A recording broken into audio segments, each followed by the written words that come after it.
You want to give invocation tonight, Mr. Sullins? Mr. Sullins, we'll stand up for the invocation led by Mr. Sullins, followed by the Pledge of Allegiance. Would you pray with me?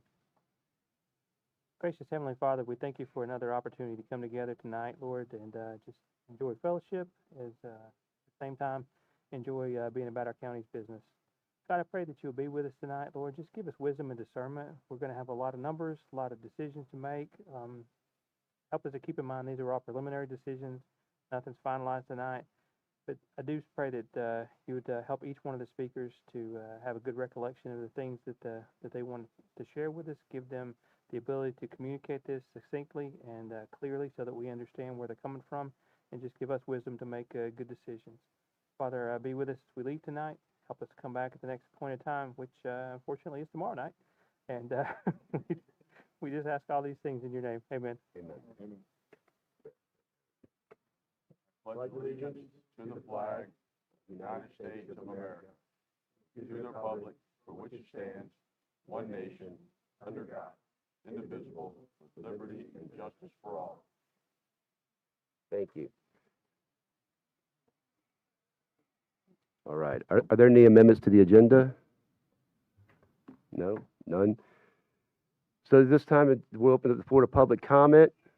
Please keep your comments to 3 minutes per person. Please state where you live and your full name so it can be properly included in the public record. Is there anyone from the public that'd like to speak?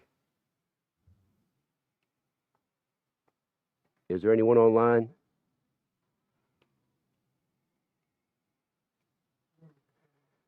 Any correspondence? Seeing none? All right, so we will close public comment at this time. We'll move on to the agenda. As we step through this, I'm going to get ready to turn over to Mr. Smartick for a second. Remember, this is the preliminary talk. It's kind of a meet and greet. I don't think we've done this before. We get together. I'm trying to get the budget started earlier so we can get in there. So just keep your presentations. You know, you're about 5-7 minutes around that spot. You know, we don't want to be here all night. But just kind of, we need to get an overview of kind of where you guys are and some of your big needs, some of the big picture needs and things where you see things headed, what your budget's going to look like. Mr. Smartick's going to be, you know, taking some notes. I know Jackie will be taking some notes. So we'll get all this stuff tied together, and then hopefully this will help speed us up next year and get us on a faster pitch and a faster roll. Mr. Smartick? Thank you, Mr. Chairman, members of the board. Yeah, I'm excited to be here tonight and appreciate the board and applaud you all for getting a better handle of this and additional transparency for what these budgets look like. In years past, the departments would submit their budget to me. I would trim it down and then make my presentation to the board early part of the year. But this gives the public an idea of what the needs are of their community. So I appreciate this opportunity. So the first thing I want to talk about, I'm going to just switch the number 1 and 2 around. Just bond rating is a much simpler, shorter discussion. So as you know, last November, we got upgraded. Fitch, one of the nation's top bond rating agency, moved up King George from AA to AA+, which was fantastic news. So we're still in that strong category. Late September, we received some information. It's internal review based on information available. Fitch Ratings concluded that we should still be in the AA+. So wonderful news for the county. There's not many localities out there who have AA+. So the work of this board, previous boards of setting us up fiscally responsible, it shows in our bond rating. So I just wanted to let the public know that those are still there, the AA+. So I did want to talk about some additional sources of revenue. As we sit here and develop a budget, obviously we look at all the projected revenues for a fiscal year, and we present a balanced budget for the board to consider and then ultimately approve for the community. So one of the things that I've been tasked with, Mr. Smartick, are there additional sources of revenue out there to add to that side of the equation? The one thing we talked about here previously, and I know Ms. Puckett has done some extensive research on this, there's the vape tax. So state law allows the tax of liquid nicotine per milliliter. This was discussed several months ago. I went to Regina, she really worked with her fellow commissioners of the revenue, And based on the information that she has found, that this vape tax stops at the state level. That money does not come down to the localities like the cigarette tax does. So we've already put a tickler out there for Senator Stewart that this would need some General Assembly work in order to allow that money to flow down to the locality. So right now there is no vape tax, that we could get to, but it would require General Assembly action. And if as we did last year, the Board of Supervisors put together a legislative agenda. I would recommend this topic be on that legislative agenda whenever Senator Stewart and Hillary Pugh Kent head back to the General Assembly representing King George County. So some of the other things we've talked about, I know there was some discussion, I think as soon as, or as recent as last meeting with the decal for our waste for convenience centers and the dump. Talked to Mr. Newchalk on this, and really what we're seeing is, there's a lot of people out there who are, quite frankly, abusing the system. They don't live here. They don't have a vehicle registered here. They've got a yellow sticker on their car, and they're dumping trash here at our convenience centers and at the landfill. Now, talking to Mr. Newchalk, the amount of money that we'd be losing on 1 million pounds of trash, it's in the grand scheme of things, it's a few $1,000s. It's not a lot of money. This comes down more so to principle of people following what they should be doing. And I don't have the state code in front of me, but I know whenever you move to King George County, you have X number of days to get your vehicles registered here in King George. So the actual money we're losing at the dump isn't the big deal. The big deal is the personal property tax. We are, we're losing out on people having the cars, trucks, boats registered in another state. And in my own neighborhood, I think there's 3 homes, and I counted 3 boats in the boatyard have Maryland stickers on them. Last time I checked, those, if they're residents of the county, they should have their boats registered in the county to pay personal property tax. So I don't know discussions we've had here at the board. This is a major, it's putting a burden on those who are following the law, honestly, sir. And I had a good discussion with Sheriff Giles today, and the question came up is, how do we enforce this? It's going to be in some, maybe a roadmap to figure out how we combat this. Well, one of the things that we've been looking at this for now going on 2 years, it is an issue. There are a lot of people, and if you go to the high schools, you go to elementary schools, you go to middle schools, you'll see people dropping off their kids all day long with Maryland tags and rolling out, and you see it. And, to my point, what you said, it's not fair. And I think that we do need to look at a way to do it. And maybe it's the way of our best practices. I've heard of things in Virginia. I don't know, but I've heard, okay, so that someone could come into the office and say, I got 4 cars, and the girls there would just hand them 4 stickers for their cars without any, I don't know if that's true, but okay. So, I would look at it policy-wise as far as they have to bring in the registration for the car that's registered in King George with their driver's license before they can get a county sticker. And I think what we talked about was at the beginning of the year, changing the color of the sticker to make this happen. We'll put out an alert, put out a warning, letting people know in the next few months, you're going to have to get a new sticker. We talk about making it bright red or something, just make it so it stands out. People are going to have to come back in, get a new sticker, show the registration to the car it's going on. And I know that people say it's understaffed a little bit, but it might have to be someone from an office walk out and literally put the sticker on, slap the sticker to make sure it goes on. Because what we also run into at the dump are people don't put the stickers on, because what we also run into at the dump are people don't put the sticker on their car whatsoever. They simply have the sticker and they show the sticker. So that means they probably leave there, give it to somebody else, and that person shows the sticker, and it just keeps going on and on and on. And we're probably talking about millions of dollars of revenue for our county. So it's a lot. It's a lot.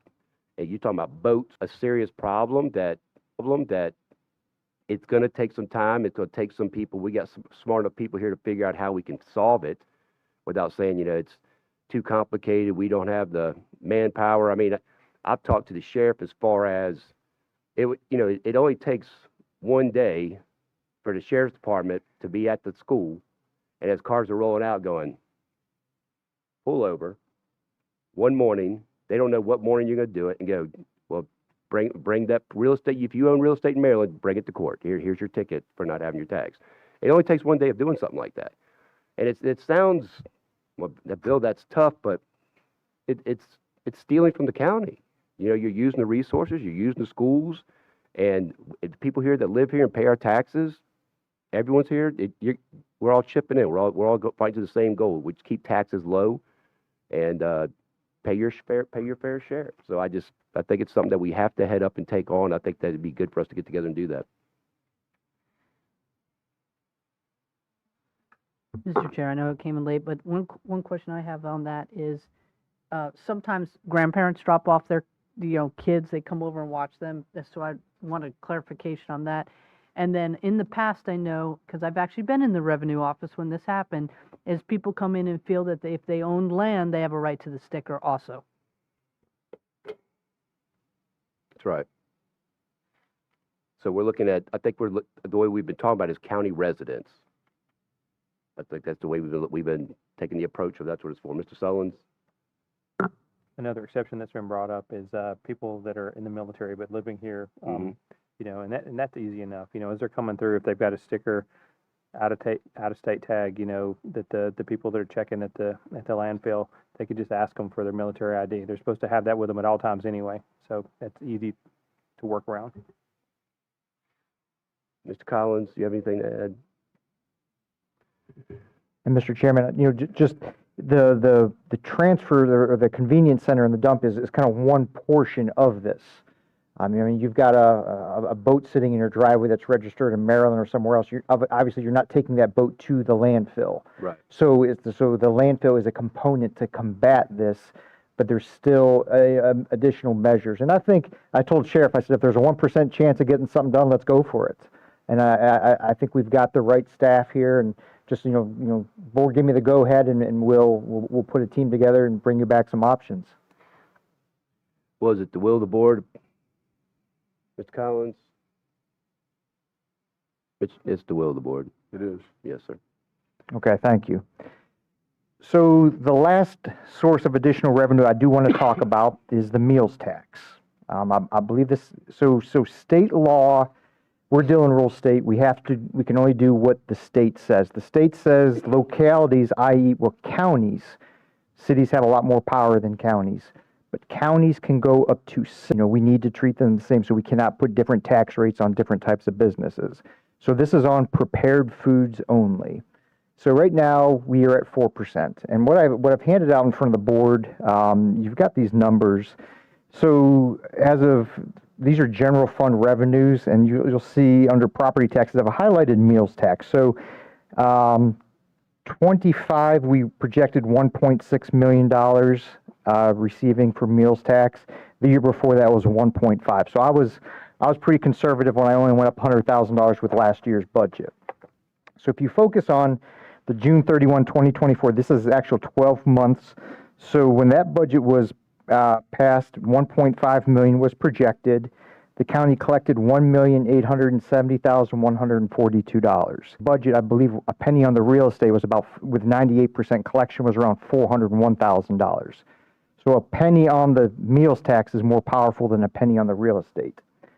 So in this ending June 31, 24, if it was 6 cents, that would have been an additional $935,071 collected. The most recent numbers that we're on go through 11 months. Again, I projected $1,600,000 in collection of meals tax in my budget that I proposed last year. Through the 11 months, $1,625,216. So you just break that out, it's almost $148,000 a month. If you can read my writing, if it's 12 month, you would have been $1,772,962. So this current year, each penny is worth $443,240. Again, greater than 1 penny on the real estate tax rate. If we went ahead and raised this by 2 additional pennies, that's $886,000. So that's 1.7 million left on the table the last 2 years. thinking about this, I know we talk about Dahlgren, and I know Ms. Southall and I get information. Virginia Tourism Corporation puts out the revenue that individuals spend, and meals tax, food and beverage has seen a 3.9% year-over-year increase. So this, and then we know when we talk about this at the dais here, Dahlgren, 10,000 people a day. We know 70% of those people do not live in this county, so they're coming here. And whenever you go to those restaurants at lunchtime, I mean, you look around and those restaurants are packed. So my thought is, if everything were the same and you had to find additional revenue, if you raised real estate tax rate, that is 100% going to impact every real estate owner in the county. If you raise a meals tax, a lot of the out-of-towners are going to be paying that instead of our citizens.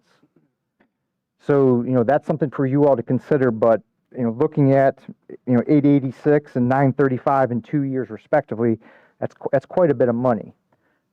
So, that's one thing that I will be looking at and proposing, on board. This is a good time to discuss, Matt, this is, not what we're interested in, or, keep going down this path and we can talk about it later on. But I see this as, I say it, a roof over your head is a necessity. Eating a steak dinner out is a luxury. So tax the individuals who are doing something above and beyond just living. Putting a roof over their kid's head. So that's why looking at the data that the Virginia Tourism Corporation has sent us, seeing the people come in and out of this county every day, going to work at Dahlgren, and looking at these numbers, that's why I'm leaning towards a 2% increase in meals tax. I'll be happy to answer any questions the board has on this topic at this time.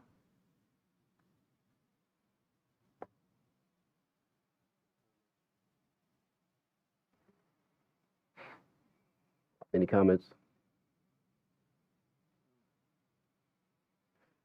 You have anything? You have anything to say?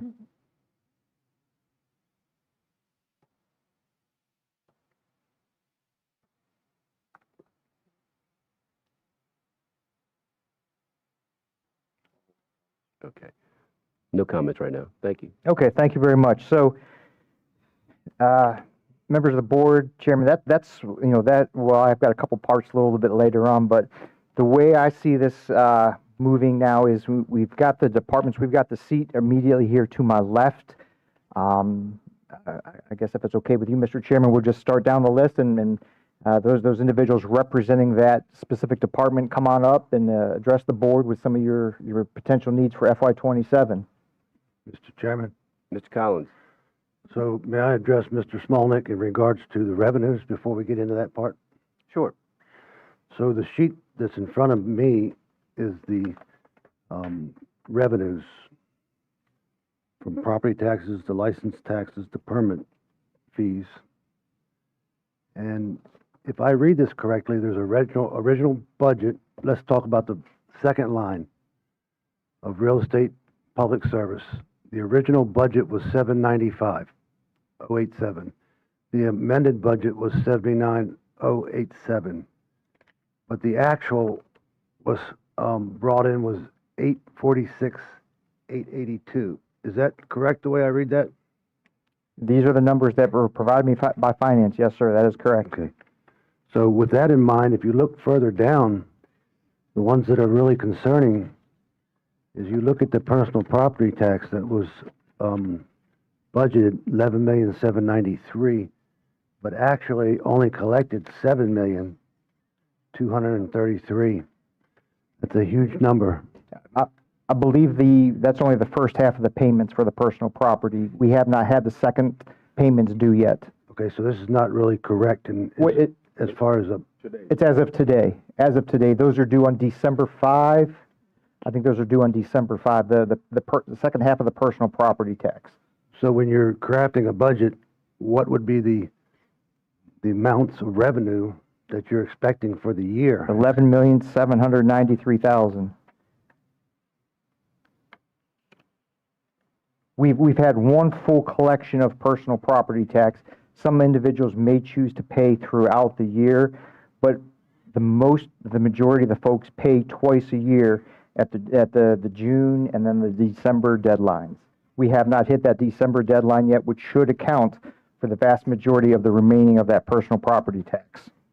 How about some of these other taxes, like the recordation tax, 576.56, and it's 418. So how do you know it's under the budgeted amount? How do you know what you're going to get between the end of the year? I mean, how can you make a budget without knowing the totality of it all? Well, when you make a budget, sir, I look at trend data for the last 5 years. And, cigarette tax, for years before I got here, they were estimating $6 million a year in cigarette tax. And, and I looked at that, I said, no, I said, that's your notice in my budget, I put $1,850,000. Because when I see we're collecting $2 million, $1.9 million, $1.8 million, $2 million, we're not collecting $6 million. So I used trend data for 5 or 6 years prior to that, make my best guess, put that in front of the board as far as revenues, and that's what you guys review part of whenever you approve the budget or the projected revenues.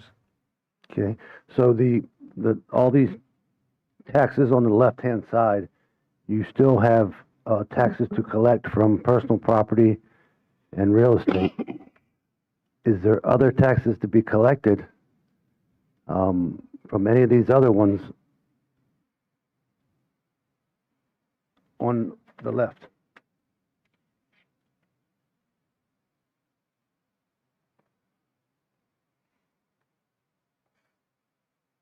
I'm sorry, will there be other taxes collected? Yes, there will be. And I believe in years past, budgets it is a projection. It is, what my best guess as a professional of what we will collect based on, trends, recent trends. It was the pitfall could be if there was let's go back to 2020. COVID hit in March. March, April, May, June. That's a third of the year was wiped out. Those budgets, chances are those county administrators, those boards of supervisors did not meet their numbers, especially if you're heavy on transit or tourism related. Well, my concern is with some of these taxes, the amended budget and then what is actual year to date is a significant difference. So if you're looking at recordation taxes, it's 576, and then right now the year to date it's only 418. So right now there's a deficit to meet the amended budget, and they're actually on most of these that is the case. So I'm concerned that the numbers are going to be problematic before anybody asks for anything. Okay, well, yeah, like I said, these numbers here that you're looking at are through May, as of May 31 at the top of the page. That did not take into account there was still another month where there was heavy revenue collected by the county. So this is not a complete picture of the revenue, sir. This is through 11 months. Well, that's problematic if you don't have you can't make a budget based upon unknown factors. When I use a budget, I look at last year I looked at 5 years worth of data, 4 complete closeout years and then 1 partial year. Is that it, Mr. Collins? All right. Let's move on. Jessica, you're up.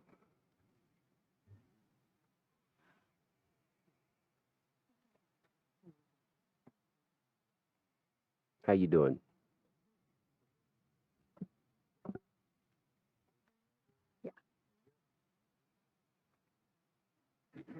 Hello. Hey, I do not have any requests at this time. you don't have any? Okay. I have a question. I have a question, Mr. Chair. Mr. Collins? Is your budget with the judge's budget? Okay, Separate budget. thank you. Does that Bruce, Judge Bruce Strickland? They got you as A, so I didn't know if you were with her or not. Does Michelle Murray need to come hang out and talk to you too? She's here. Come on up, Michelle.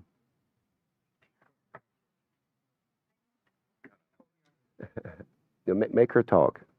She probably knows more than I do. As far as our projected budget, we looked at what we had for last year. We don't expect any big changes. We think we're going to be able to hit everything. The only item that I would like to bring to the board's attention is the potential hiring of a law clerk.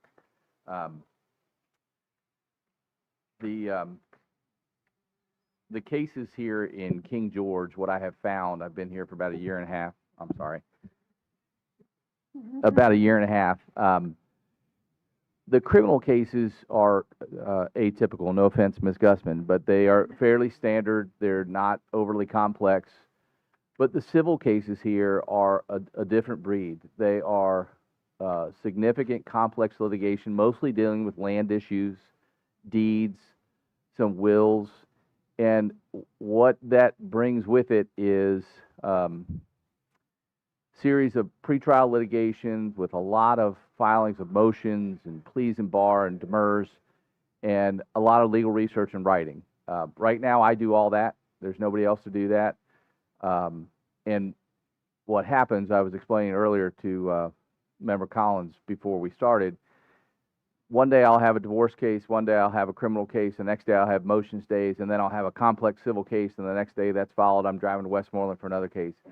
So I'll take that complex civil case under advisement, I'll go back and I'll try and find time to do legal research and writing, but there's no real time for that. If I had a law clerk who would just be a third-year law student, had graduated, to assist me with that research, assist me with that writing, it just gives me that one extra step. It would be more efficient, it would be more productive, I could move cases, I could manage the docket better. It's a big ask. I would think we'd pay somebody like that about $75,000. I don't know what the beyond a salary would be, but other localities do it. It's usually a 3L graduate who is sitting for the Virginia State Bar for a 1 to 2 year term, and then most law clerks move on to something else after that. So it'd be a rotating kind of thing, but that would be the ask that I would have. I know it's a big ask because it's a whole lot of money from our budget, which is fairly small, but I think it is a need that if we do have the money to fill, it would benefit the county. Certainly, selfishly, it would benefit me, it'd make my job better, but I think the citizens would also benefit because the docket would move better. It's a silly question maybe, but do they have interns that do things like that? So we don't have a formal internship program, and the only problem with an intern is the legal research to be familiar with writing and Lexis or Westlaw. Most of the college kids or the high school kids who would be interested in that, you'd spend more time sort of training them. Yeah. And so to have that law student just adds that extra level of sophistication to what they can do. Okay. But I did have 2 college interns, full disclosure, friends of friends who we let kind of shadow. We sort of coordinated with some folks in the county to show some of these young people what's going on and what this is all about. But I couldn't really let them assist in any significant way that would impact us. Okay. Mr. Stroud? Whenever you had those interns, was there a requirement on your part to also provide reports and such on their status and what they were doing? Both of them had a dean or a contact at college that I was required to write a letter to. I had them sign confidentiality agreements. I explained to them what my expectations were. They weren't here every day. I sent them to some other courts to watch some other things. I liaised with the general district court judge as well as the juvenile court judge too. But it was really much more of a work study than a true internship, I'd say. Because some of them place almost more of a requirement on you than it does them to do stuff. I think Ms. Murray would feel that way, and in fairness, I probably dumped more off on her and said, oh, the interns are here, I've got to get ready for this case, can you find them something to do? Okay. All right. Mr. Chairman, Mr. Collins? so, to say this politely, the county has generated cases itself, meaning this board, from decisions that the board has made that will be going to court in this county. This is the venue for it. The issue is as you all know, these cases are very complex. And so the amount of legal research necessary to, help the circuit court judge in making the decisions that's best for, that, fits in with the law and is best for the people is going to be very complicated in the next 2 years.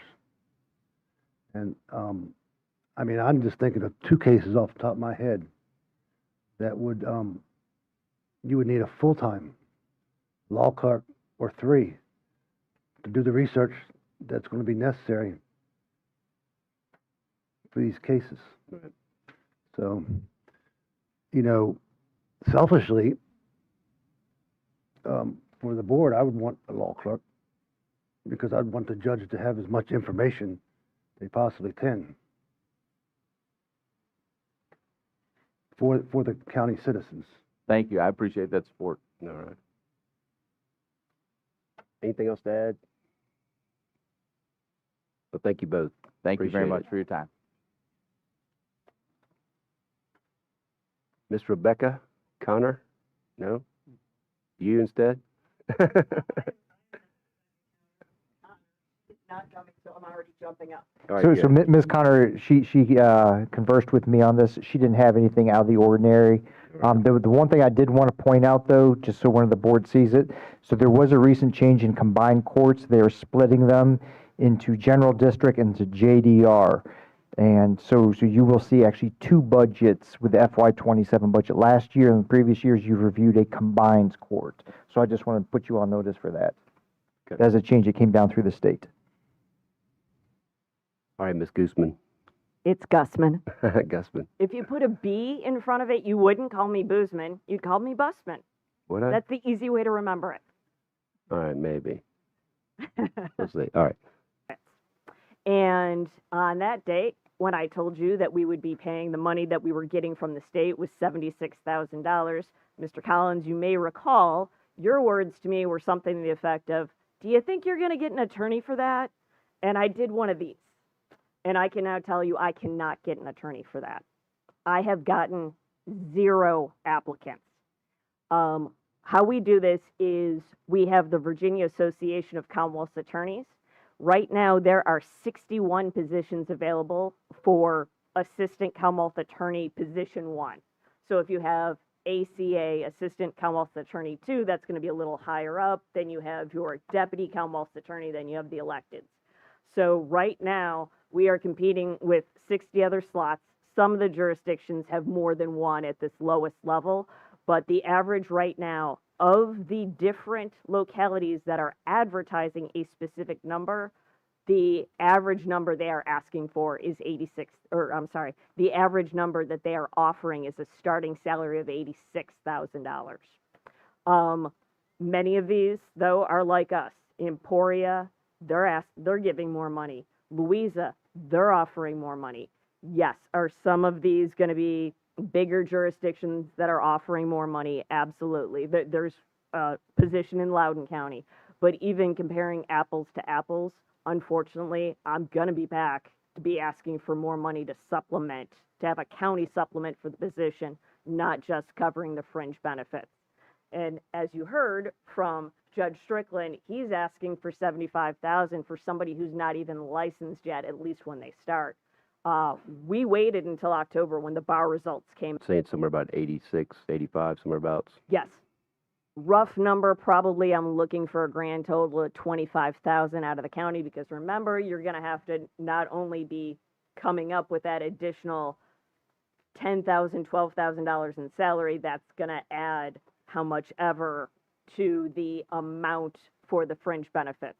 And that'll have to sit down with Ms. Cobb and go over how those numbers will all flush out. All right. Thank you very much. Miss Regina I mean, she loves talking in public. It's her favorite thing. Good evening, Mr. Chairman, members of the board. My name is Regina Puckett, Commissioner of the Revenue. Thank you for having me. I have no other questions or requests other than the basic operation. Does anyone have any questions? Miss Regina? All right. That was easy. That was easy.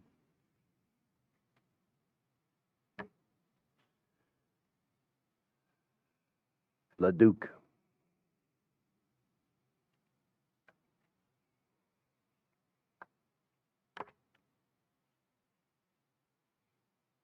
Good evening. I did prepare some notes, just kind of for the public's behalf. Community development consists of 4 divisions: building, planning and zoning, environmental programs, and GIS. We have 13 employees and are also staff support to the Planning Commission, the Board of Zoning Appeals, the Wetlands Board, and the local Board of Building and Fire Code Appeals. Together with our boards and commissions, our operating budget is just shy of $2 million. So far this calendar year, we have taken in around $500,000 in permit fees. I'm not proposing any new positions for FY27. We're fully staffed, with the exception of a permit tech, which we're interviewing for next week. So we'll hope to fill that position soon. As of right now, I'm looking at proposing a flat budget for FY27 and try to reduce some line items where I can. What we have been looking at are some changes to our fee schedule, which was last updated in 2021. So we're making some comparisons to some surrounding counties and are looking at adding in some new fees as well. And we'll have those fee changes ready along with the operating budget for y'all within the You next. gotta be a millionaire to build anything there, Yeah. because they got fees for everything. We're not proposing to go that high, I can promise you that. So our building officials looked at a couple surrounding localities, Spotsy, Stafford, Westmoreland. I looked at New Kent because I was familiar with theirs, so we're kind of looking at somewhere in the middle. I do have some preliminary numbers, and we're looking at, like for building permit fees, for example, going up another 5 cents a square foot on some of the permit fees, so nothing drastic. But we are missing some things on the planning and zoning side that fees were never put into our schedule for some of our applications. So it's been kind of a tricky situation to figure out how to manage those, like for text amendments. So we need to be more transparent with, what our fee is and cost of advertising. So stuff like that we need to put on the applicant to pay for. But I'll have all the numbers for you. Good. When, before January? Yes. Do you see with those projects in the near future that we might need to hire some more staff to be able to facilitate those projects?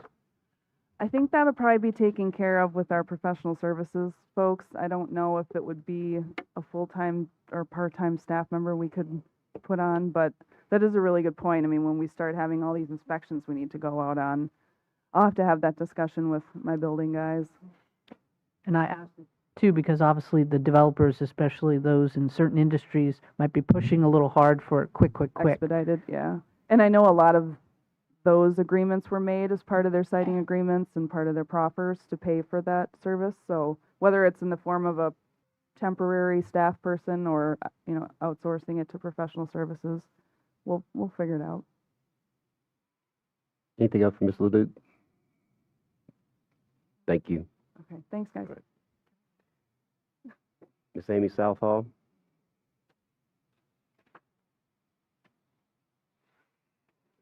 Tourism fund, and then community engagement, which comes from general fund.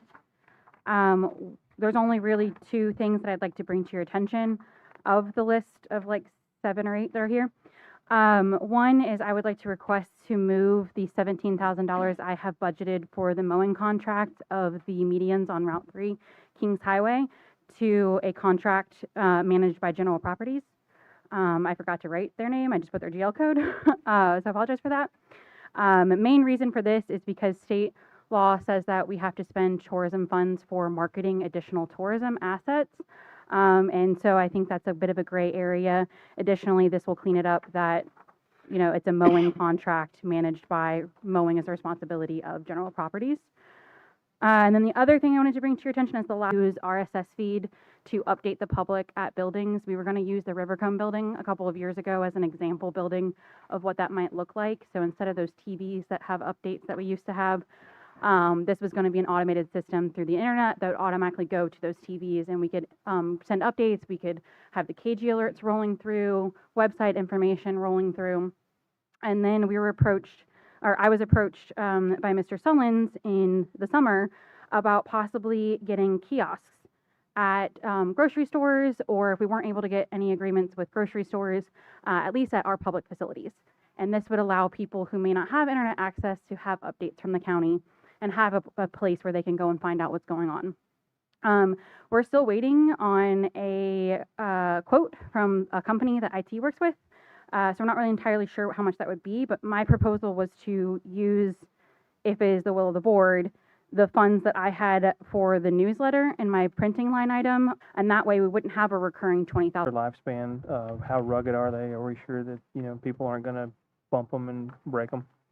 Still waiting on a confirmation with a quote. We met with the team in August and we haven't heard back. But basically, the idea is kind of like a smaller kiosk that you would see in a mall or an airport. So it would have its own stand, and it would be metal fabricated, so pretty rough, you know, pretty strong and sturdy.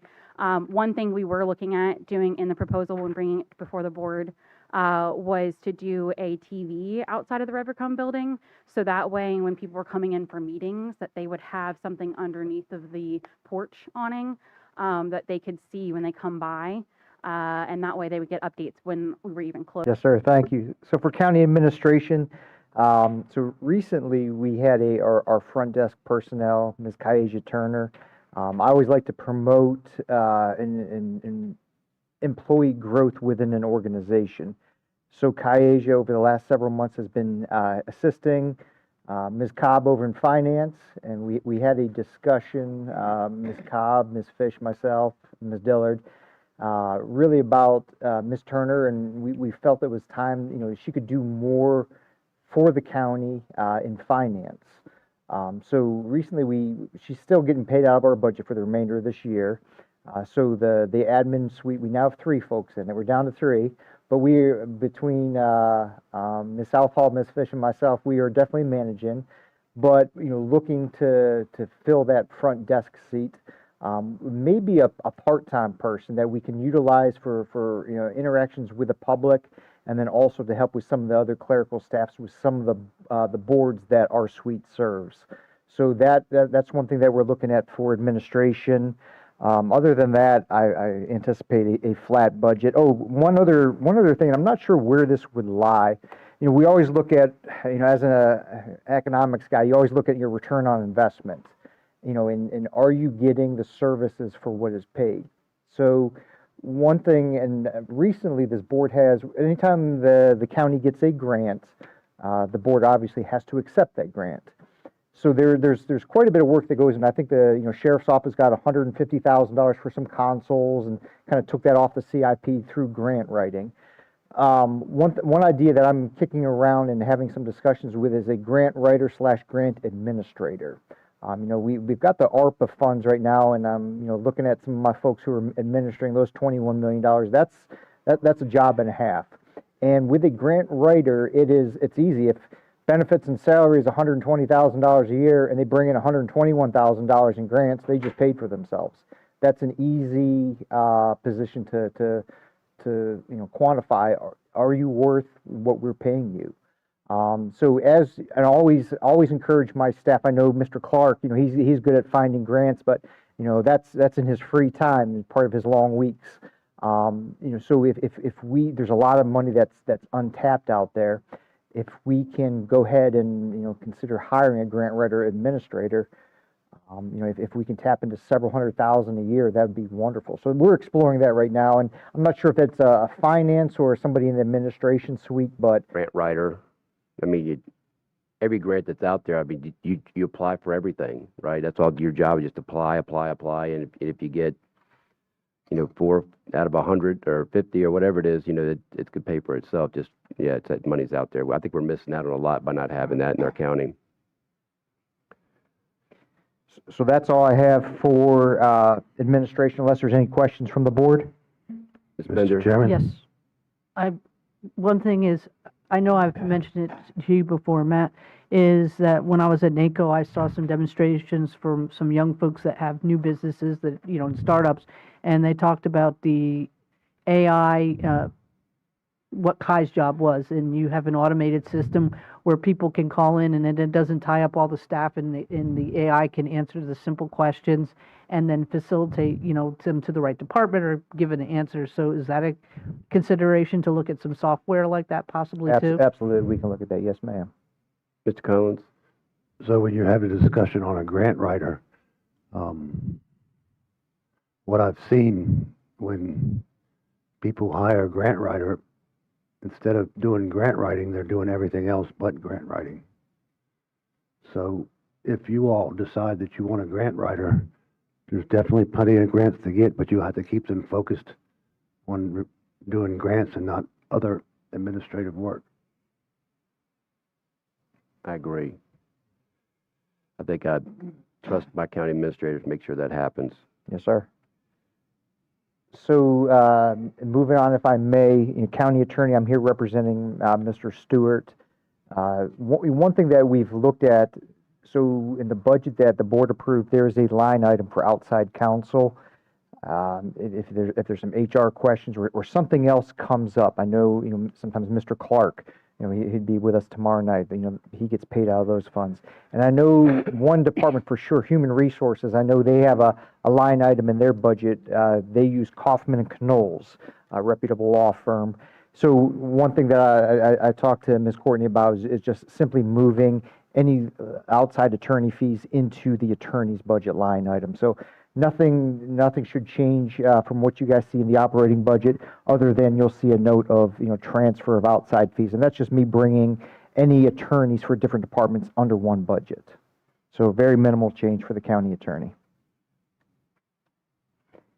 Moving, if there's moving along, economic development. We reviewed a stack of applications today for our open economic development position.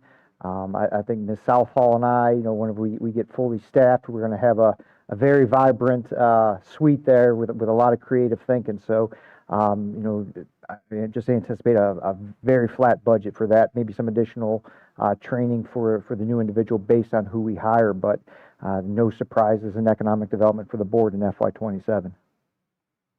All right. Any questions for Mr. Smolnick? All right, seeing none, thank you.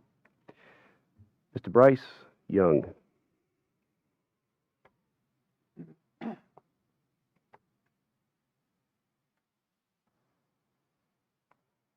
Good afternoon, Mr. Chair and members of the board. For the next year, I am anticipating a relatively flat budget with 2 exceptions.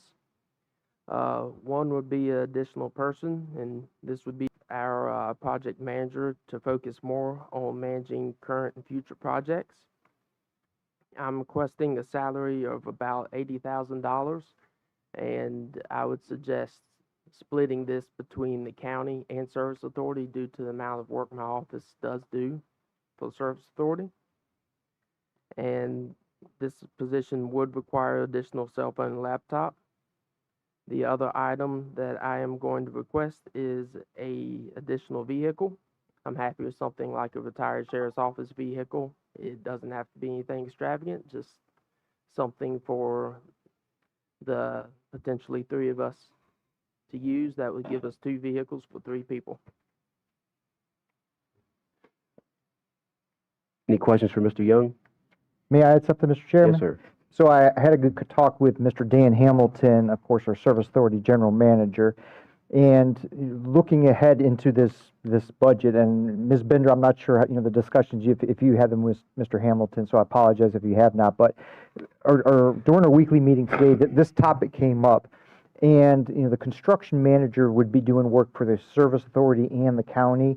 And the gentleman to my left here, I'm guessing 60 to 70% of his time is really been focused. Now, I think a lot of it has because we've got the $21 million worth of ARPA grants, but I think a considerable amount of Mr. Young's time is spent with Service Authority. So we may want to look at possibly also splitting his salary between the Service Authority and the county.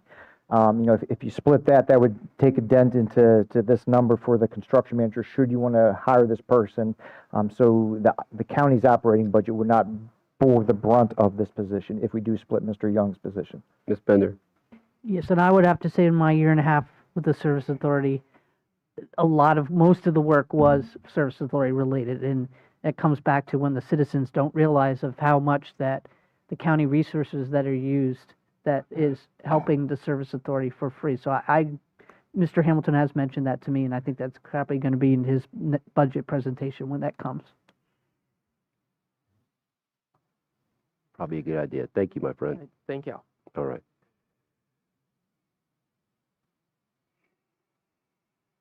Ms. Levita Cobb. Her husband called me on the phone on the way here, talked my ear up all the way here and said, keep the meeting short. I said, yes, sir.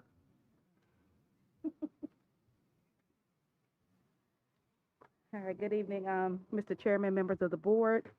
For the Department of, but also to Social Services, CSA, the Library, King George County Schools, the Constitutional Officers, and the Service Authority.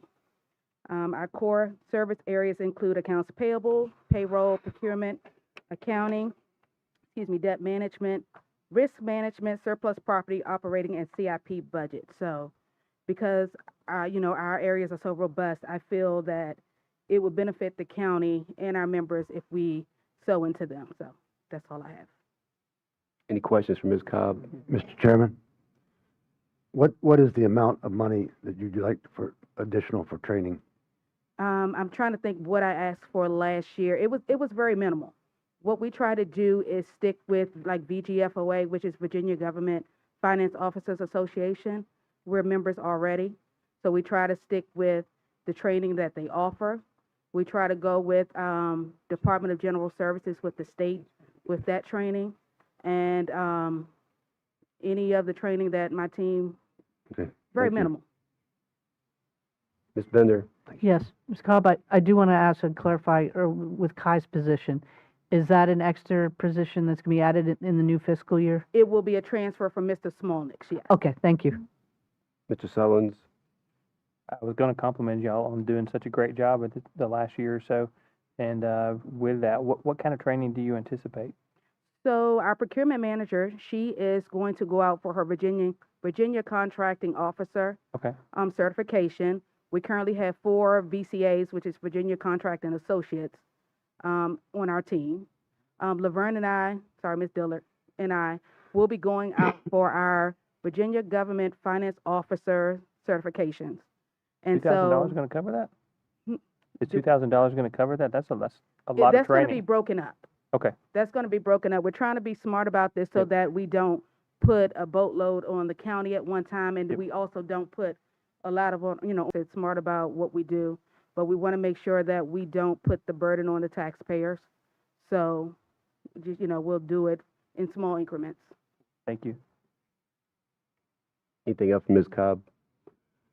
Thank you, ma'am. Chief? You're up, sir.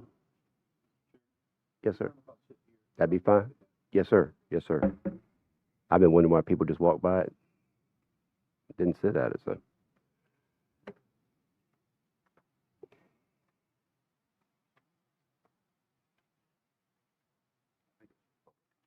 You know what? Man, this is pretty thick. We're going to get $10,000 every minute you go past that. I don't think you heard that, but you got 20 slides here. We're going to cut you $10,000 for every minute you go past 7. Mr. Smolnick said we have an hour? Yeah. Sorry. He said We collectively have an hour. That's right. Now, members of the board, good evening to you. Mainly the reason why I wanted to give you a handout as well is for you to take it with you. and you can reference this. I just want to real quick hit on, so who we are, statistics, budget priorities, personnel request. You guys know who we are. We're 64 full-time, 10 part-time, about 30 volunteers. We run 3 stations. We're running about, for 2024, 4,389 calls. That was up more than about 100 calls than the previous year in 2023. Just a statistic to give you, first call of 2024 was 3:36 in the morning. Last call was 11:03 on New Year's Eve. So you can see that it doesn't take long for your first calls to generate. Over 2,000 transports to the hospitals. Those are all where we're going, to all the hospitals. Yes, we are an advocate of trying to get a freestanding ER here, so some of this data helps. Ambulance fee for service, we bring in about $1,030,000 per year. And then if anybody ever asks you, well, what does fire and rescue do directly for the citizens? This is property loss, lost versus saved. Lost from fires, almost 1.9 million, saved 10.6 million. So that's what we're doing. By the numbers, these are all the different types of EMS calls, over 350 motor vehicle crashes, 32 cardiac arrests. You can see all the different calls, 12 suicides, 24 death investigations. Next slide, the fire calls, that's what we're running. You can see 33 residential structure fires, 5 commercial type building fires. Here's some interesting statistics for you. So Heritage Hall Nursing Home, these are 2024 data. 96 calls to Heritage Hall Nursing Home. The urgent care right down the street from us here, 91 calls. Center Care Urgent Care, the Dahlgren branch, 37 calls. The one over here at Food Line, 11 calls. 103 calls at Project Faith. And then non-resident EMS transport. So 350 calls. So that's about 1 call a day that we're transporting a person that's not a resident of the county. So this is a trend. So this is where we're at. That's from 2010 to 2024. You can see a linear line. We're escalating in call volume. Just as a fact, for our last 10-year window in 2014 to 2024, we're running more than 1,000 calls per year, each from where we were about 10 years ago. So now to the meat and potatoes, and that's about the budget. And what I am requesting is a COLA of 1.5 to 3%. 1.5% COLA adjustment would come up to $76,000. 3% is about $150,000. Our current steps, our step is between 2.5 to 3%, and that's also based on performance. Budget friendly are based on anniversary month, not just a whole 12 months. It doesn't start in July. So if your anniversary month wasn't until January, that has a 6-month budget impact, not a 12-month budget impact. A small increase in the certification pay, that's worst case scenario. I don't think that we will necessarily need that, but if you have to pay everybody per certification and nobody leaves, then we could need that increase.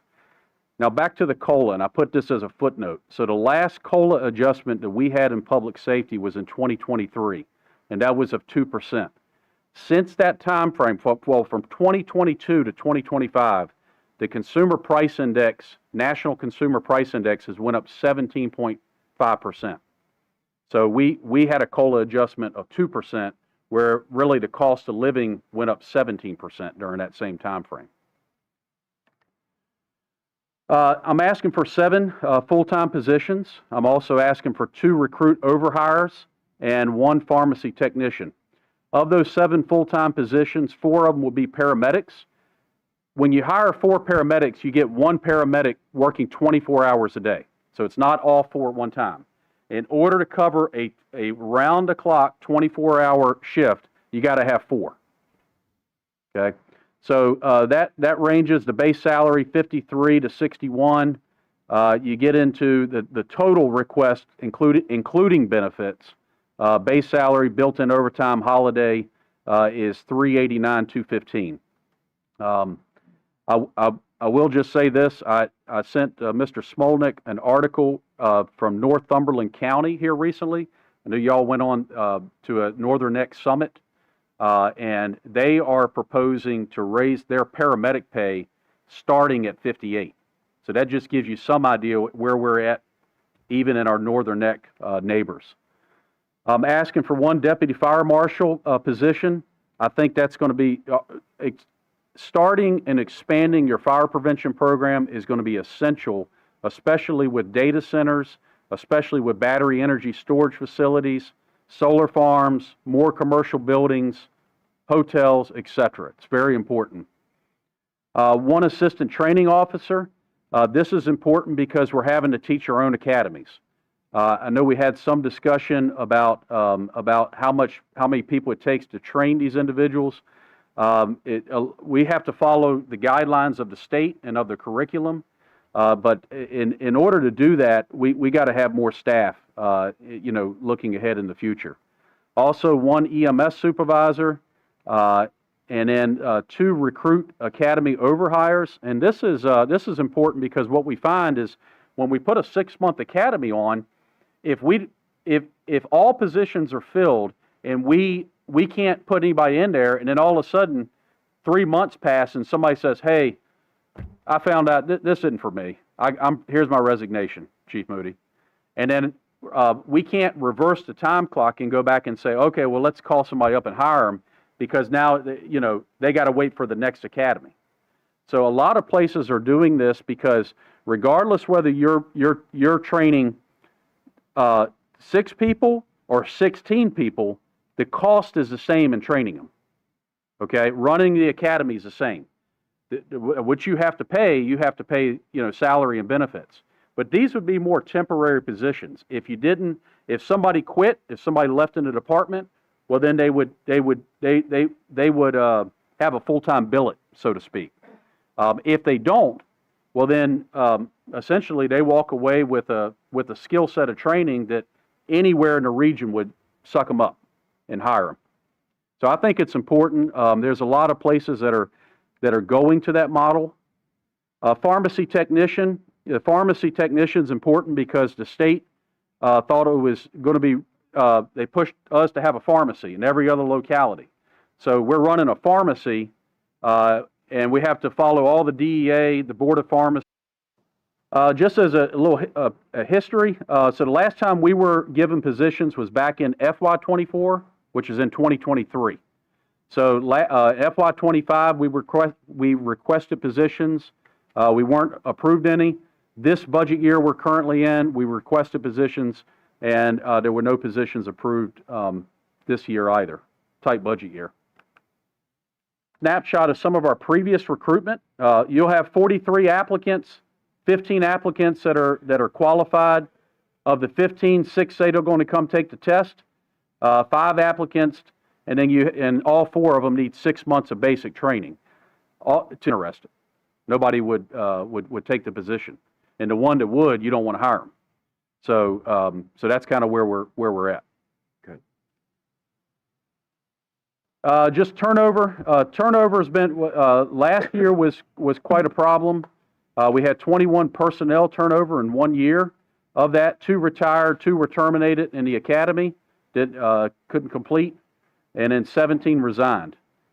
This year's a whole lot better. We've had 8 personnel. 1 didn't complete the academy, and 7 had resigned. Here's our personnel staffing model, and this looks at current, recommended, and future. And basically, I know it's a little hard to see up there on the screen, but hiring the 4 paramedics would bring that company 3 from 4 to 5. A lot of these are based on as far as the future, is based on a staffing level ratio of 1.4 personnel. Basically, when when you're covering 24-hour shifts, you can't hire on a 1-to-1 ratio because there's always reasons that people can't fill those positions. So you typically have to hire on like a 1.3 or 1.4. And I went out and did some checking, and Stafford, Spotsylvania are 1.4, Fredericksburg's a 1.3 ratio, Caroline's 1.4, and that's kind of where we're at as a region. We have been kind of on a model of almost like trying to do 1.1 and 1.2.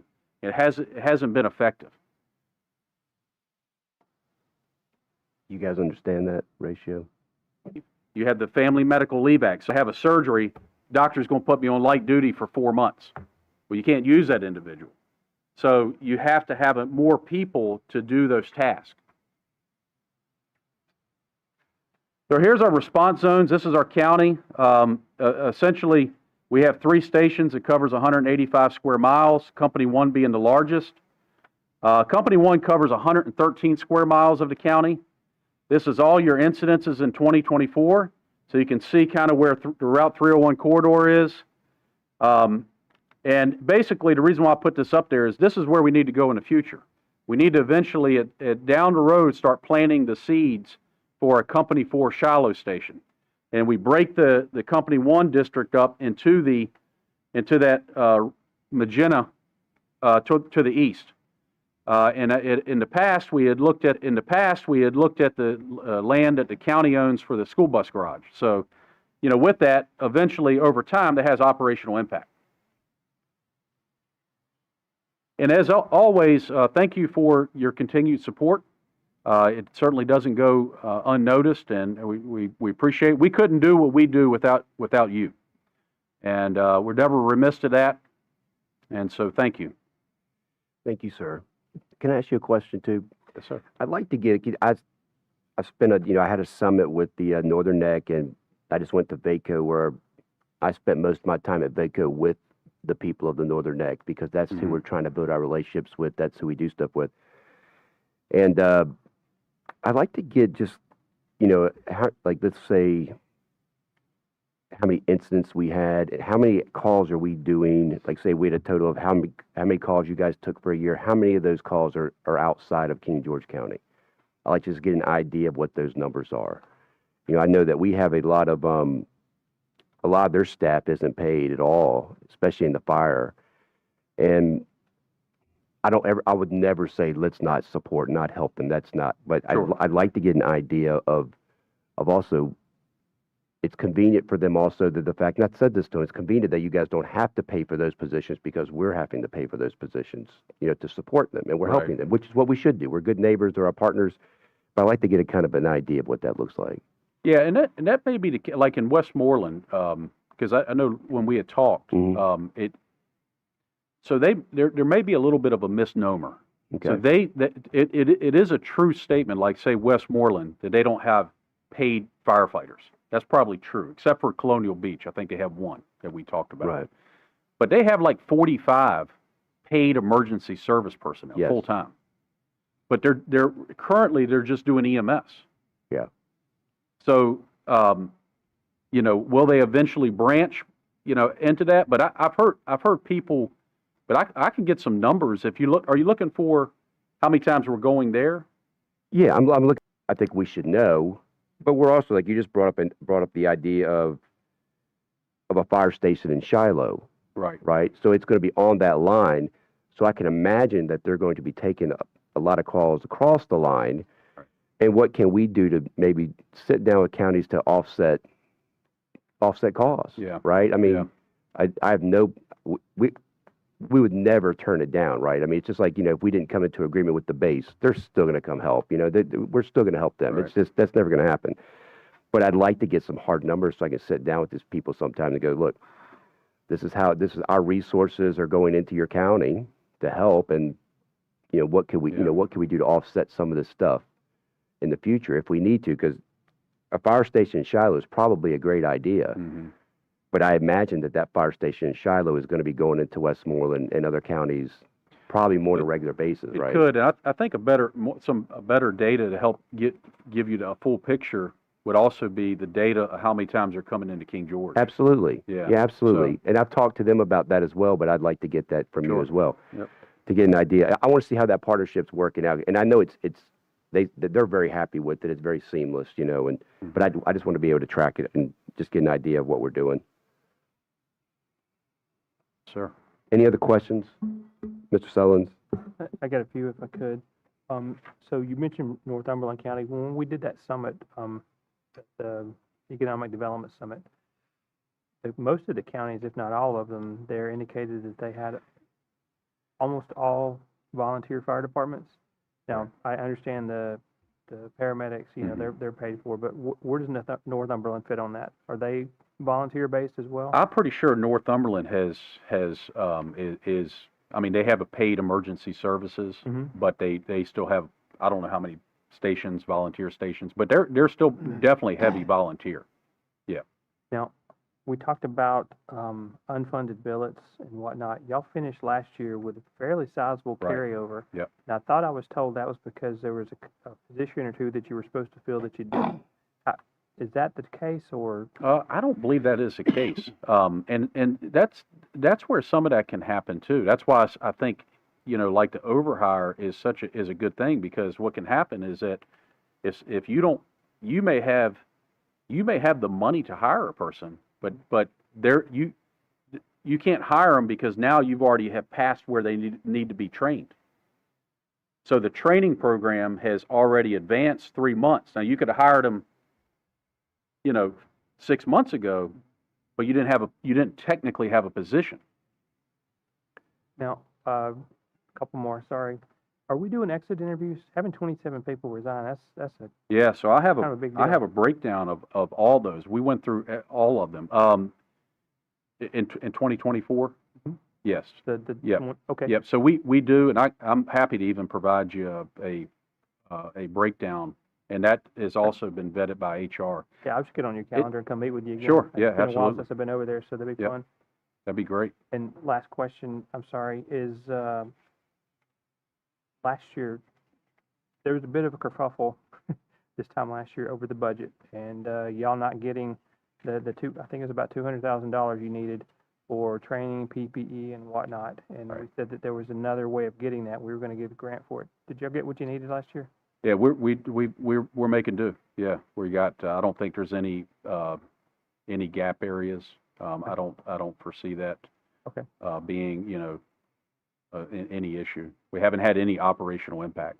So I'm just standing by to see what crisis is going to be manufactured this year, because year before last it was you may call an ambulance and nobody be there, and y'all had 98-point-something% coverage, and then last year it was we're shorting you $200,000 for training and PPE, and you got it. And your union is pretty good at fiction writing. and I did. Well, I'm not a member of the. And that's not directed at you. Gotcha. I did work with Mr. Smolnick, and also put the facts out there, you know, after some of the meetings, and laid out kind of each issue. But to answer your question, there's been no direct operational impact. Thank you. Yeah. Let me go on the record. Again, that was not directed at you. Right. There was just some Yes. frustration there with what's being put out on Facebook versus what's really going on in the world. Understood. So, one more question for you. Yes, sir. So this assistant training officer, Mhm. base 73, total 95, are we offering training to other counties? We have, yes and no. I mean, we've had, if there's certain classes that can allow people to be brought in, then yes.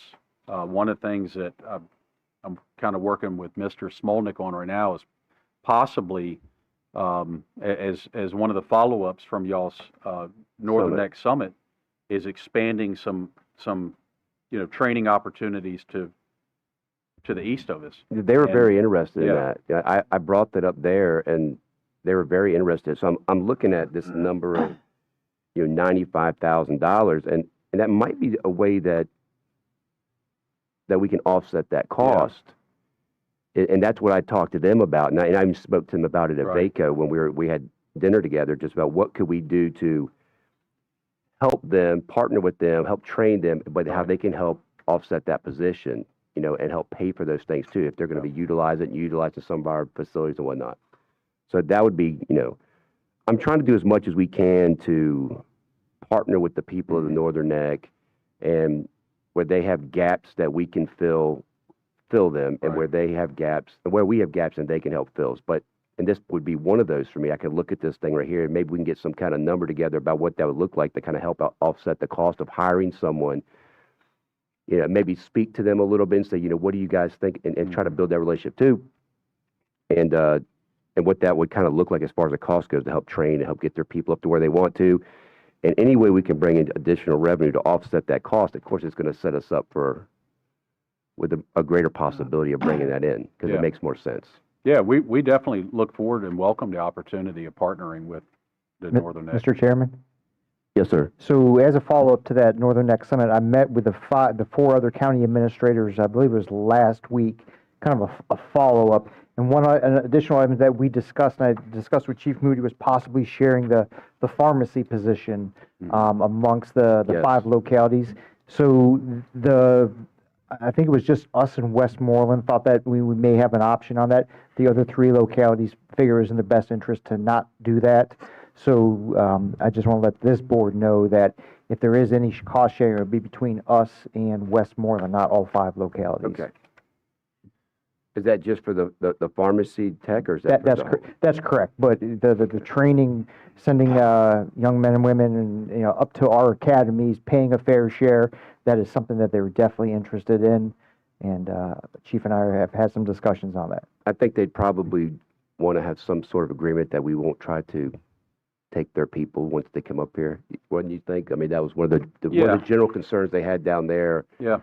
Was, being able to pay their people, and then they don't want to fight with us because we bump ours up 5,000, and the people leave, and then they bump their.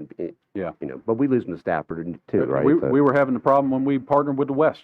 Right. That's exactly right. Yeah. And it's certainly a real issue. So we probably have some sort of agreement with them where, for a certain amount of years, that we would not. They'd have to go to work where they came from. Yeah.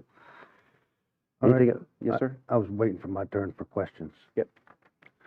So, let me make sure I understand this second sheet. So you're asking for $855,000 for personnel, Correct. correct? And then you're asking for an additional $149,000 for COLA? Well, not necessarily 149. Those are the numbers between 1.5 and 3%.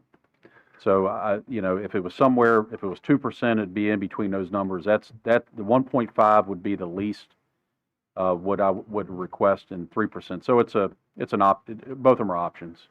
The next one, the 2.5 to 3% for the, has anyone ever not gotten their raise? Yes. How many? I don't know. We've had some that, we postpone it until they get things together. So it could be 3 months, 6 months. So, they've over their head. How get many things how many together. people do you have total? Personnel? 64, but of the 64, 2 are civilian. So they get what the county gets. So Okay. 62 are in the step. So that's 62, and then you say a couple might not get it, so that'd be 60 that would get it? Could be, correct. And that's on top of the COLA. Correct. And the certification pay, why would you want it increased by 24,000? If you have everybody, so you have to plan this as worst case scenario. So if you have everybody that has the certification of what you're paying for, and it happens to be that everybody has it during that budget year, then you have to plan for having enough money to pay every individual. Now, historically speaking, we have not had that. So here's been one of my hangups on your certification pay. So you have preceptors. Correct. That's basically like a field training person. They come Correct. after they get out of the academy or other training, and they come and they are with a preceptor, a training person, for a certain amount of time. They're released, and then they go out, right?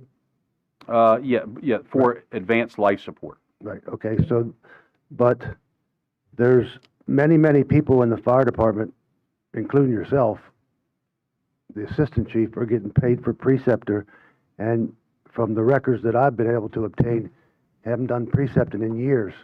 Why would all these people get paid for something that they're not doing, along with the personnel policy says specifically if you get paid for the certification when you perform the task. So Right. why we want 24,000 more when we should be actually cutting Right. more than 24,000? Because we're paying people for certifications. If I got paid for a certification and never did it, why would I get paid for it? So when you go to the next rank, you have to have a minimal skill set to go to that rank. Right. So can you answer that question for me? What was the question? Why would you want to go 24,000 more when you should be cutting it?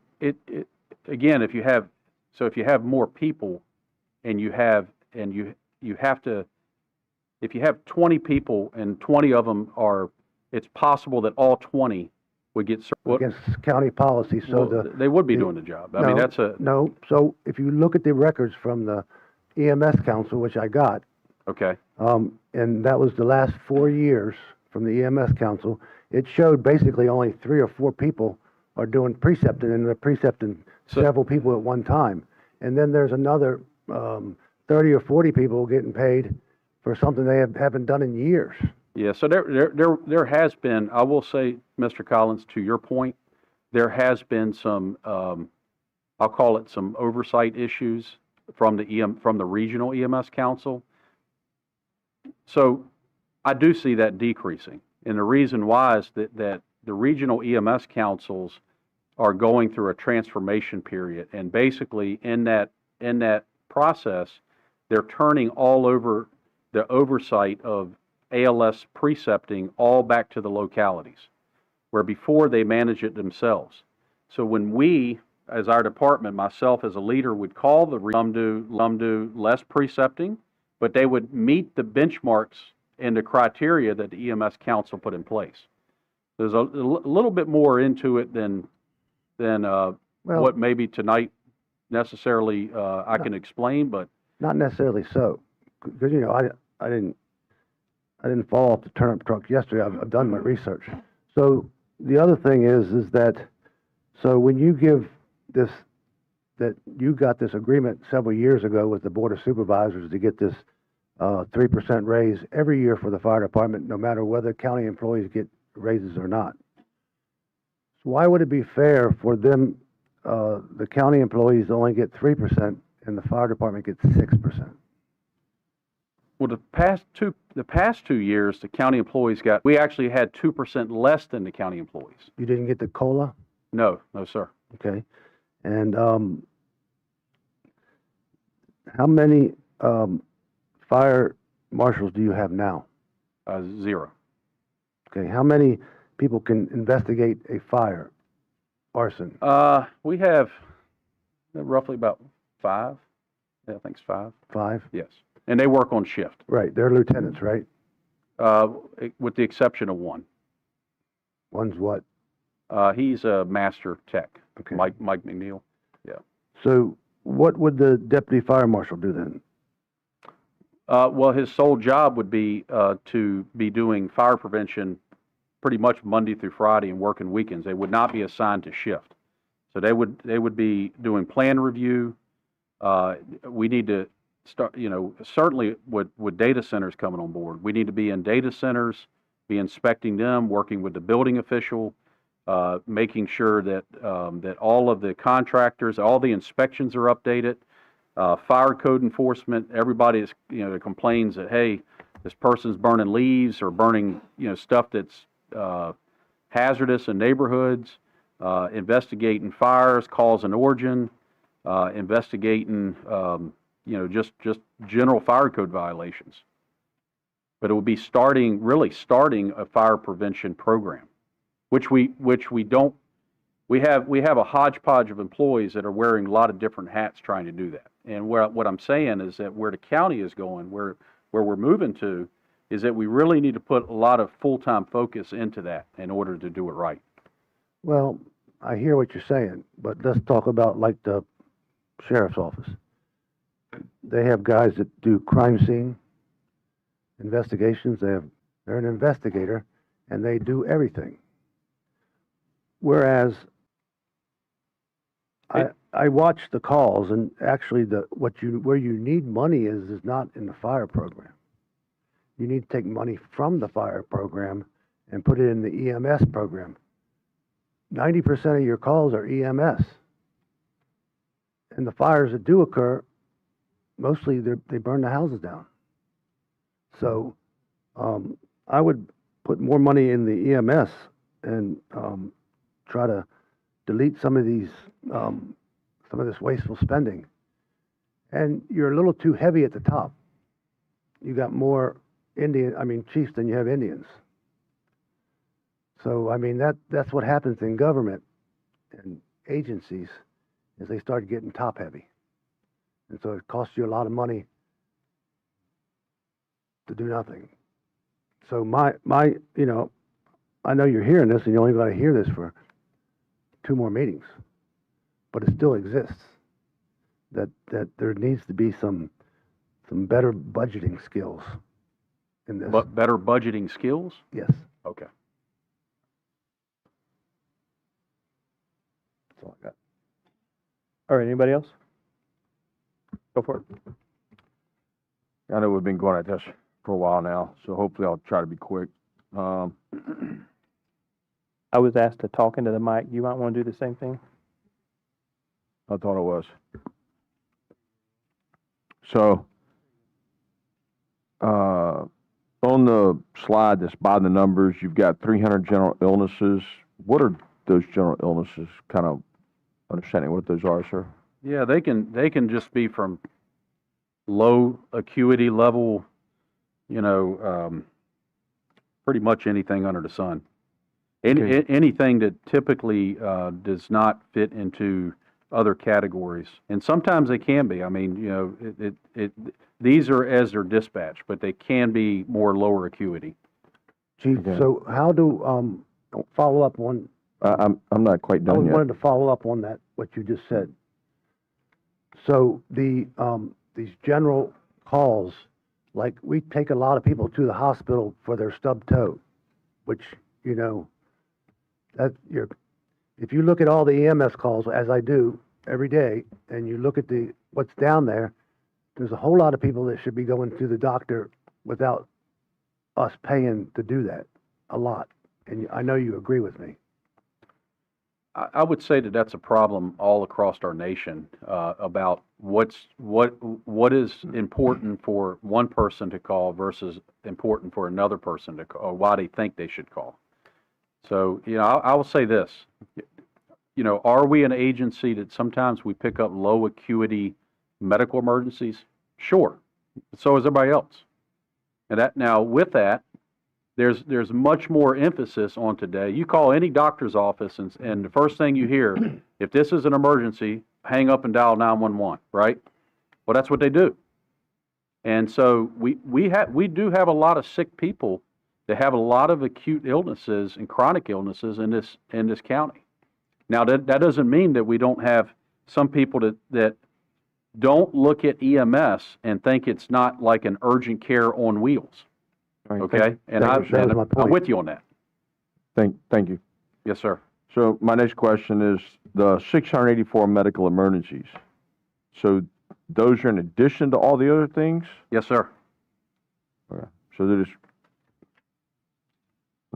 so that's those 911 calls. So I ask those questions because, and this may not be, it's related. We won't need to go into it probably a lot tonight, but it's just something to kind of put back over in your court. Is you've heard some of our Board of Supervisor meetings recently regarding the vocational building and, looking at welding and these other vocational aspects. And the high schools already has like a nursing program and such. So my question is, if we can look at starting a program in the county where we have, and I know there's a lot of challenges with this, but we have a vehicle that doesn't have to be up to ambulance standards. It could even be a retired ambulance. And we have people that man it that aren't necessarily paid EMS pay or aren't, necessarily to that. Maybe they're working to be an EMS, or maybe they're students at the high school who are doing these type things. It could go on some calls that aren't necessarily emergency calls. People that have a headache, people that have, something that goes on. And we have another way of reducing the calls on our high dollar vehicles and our high dollar personnel and mitigate some of that stuff. And if they get on scene and say, yeah, absolutely, we need the ambulance, boom, the ambulance is still there and can make the call, but some other way, some other program to do that. And that's what I'm asking. We don't need to really go there tonight. I'm just asking that if you could, maybe, look at that and, if that's something that we could do, it would benefit our students, benefit the community, and help reduce our costs. Another comment that I have is on the graduates that you said may leave the department after they graduate, that we look at a way of, the same as other members of the county. If the counties pay for their training, then withhold the last check that some way that, hey, you know what, you're leaving, then we would hold that pay and helps, refund us for some of the money we've lost in training them. So if they make the decision to depart within a year, then they pay something back or we withhold from them. Sir, can I add a point to that? Sure. They have a 4-year agreement. If they leave within 4 years and they pay us back. Oh, they do? Okay, Yes. cool. Right. Are we getting that back? That's my question. With some, others, with some, it's been a fight, trying to actually get money. That's something that we work with legal on. But, yes, it is a good deterrent. Good. Yep. That's, Yeah. and I think fighting that's money well spent, because the next guys come along need to know that, hey, we're, okay. Thank you. So look at the essence of time. We have a lot of people waiting, so if you have more questions for for Chief Moody, please go together and just get this. This is just an initial overview, so, Sure. it's just an initial request of what you think and how you want to fund them, so I get it. But do you have anything else to add? I don't. All right. Yep. Thank you very much. Thank you. All right, Mr. Mike Muncy, I think you're up. Mike. Yeah.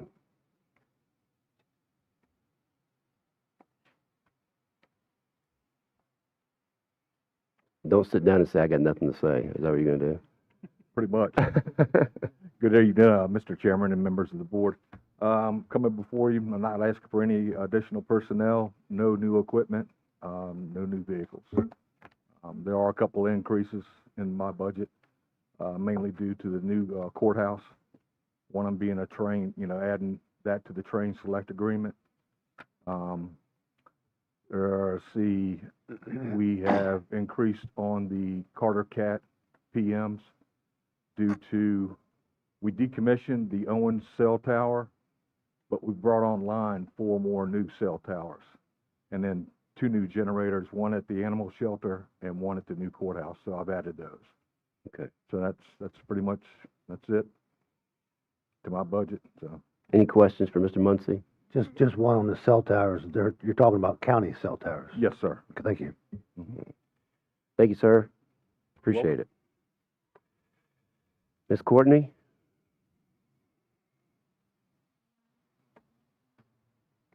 And you can sit right that you can use that one too if you like. It's closer to you. Unless you have nothing to say or add, then.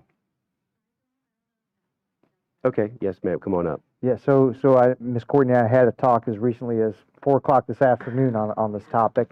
Transfer of the funds into the attorney that I already mentioned. As far as operations, probably not a lot. But last year, one of the 19 positions that did not show up in the budget I presented to you was somebody to run human resources. Had some conversations with some of my staff to talk about that, and we're still feeling that out right now. But is this a HR manager, HR, is it a director? We don't know yet. We've got Miss Courtney and 2 part-timers. I know the amount of hours that Ms. Kraft put in simply on the job descriptions, the recent initiative that was completed. Now every employee now has a signed job description. That was not the case before. But initiatives like that take a considerable amount of time. So we are looking at this, and then as I develop the budget, start looking at some revenues and get some direction from the board. This may be a position that we're going to consider. So I wanted to put that out there for you all. Mr. Smolnick? Yes. So every employee has a job description, even the ones that are? Every employee that work now, constitutional officers, those employees do not work for me, nor do service authority, but everybody else has a signed job description, I think.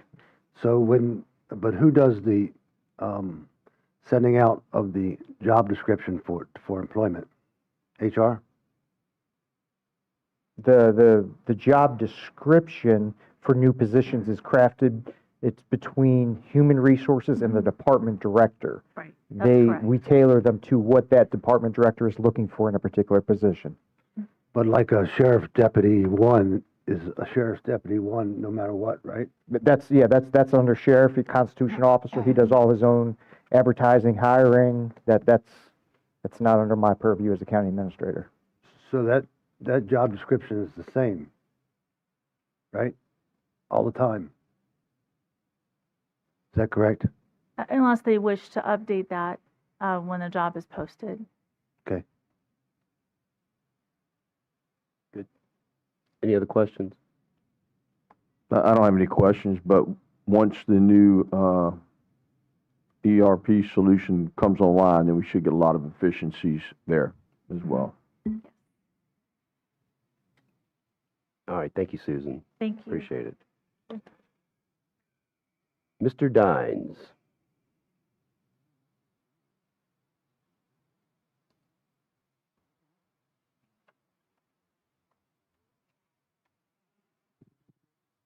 Are you having technical difficulties, Mr. Dines? I got a guy that can fix that.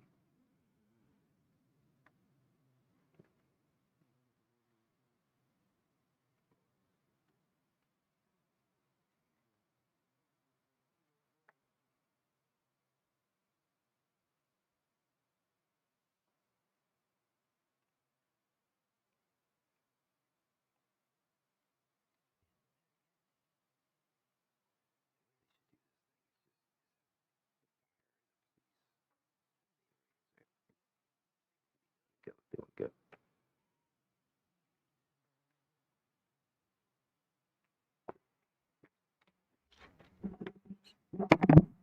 Good evening, Board. IT's FY27. So since we're talking mainly about key changes, the ones I have to begin with is to scale back a little bit on the reliance of our consultant so that we could have, you see the cost for, the original cost for our fiscal year 26 for this contract. Now, keep in mind, this is the Office 365 email, mailbox security. It's the Ninja One software that allows us to connect to each person's computer without having to drive to their office when they need help. It consists of the data backup that we do off-site every 30 minutes. Penetration testing for cybersecurity, vulnerability scans for cybersecurity. They also charge money for calling them sometimes for help desk for projects, big projects. So this past year, when we tried to start doing our budget, we asked in like November, December, what they thought what we thought the cost was going to be for their services to renew. And we didn't hear from them over and over and over again until the second week of May, when we had already met with you guys and the budget was pretty much ready. All we had to do was wait on the schools. So when they sent the cost, and I talked to Ms. Cobb and her finance team, it was $414,600, but I had only budgeted, and Eric was doing it with me as well because I was out, as you know. We only budgeted like a 5% increase. We kind of do that with a lot of these kinds of contracts, but it was like 8.5 or 9, right, Ms. Cobb? So I called them and said, this isn't going to work because I asked you for this information a long time ago, and you can't put $60,000 more onto our budget, and we haven't gone through talking to the Board of Supervisors and to try to get it approved.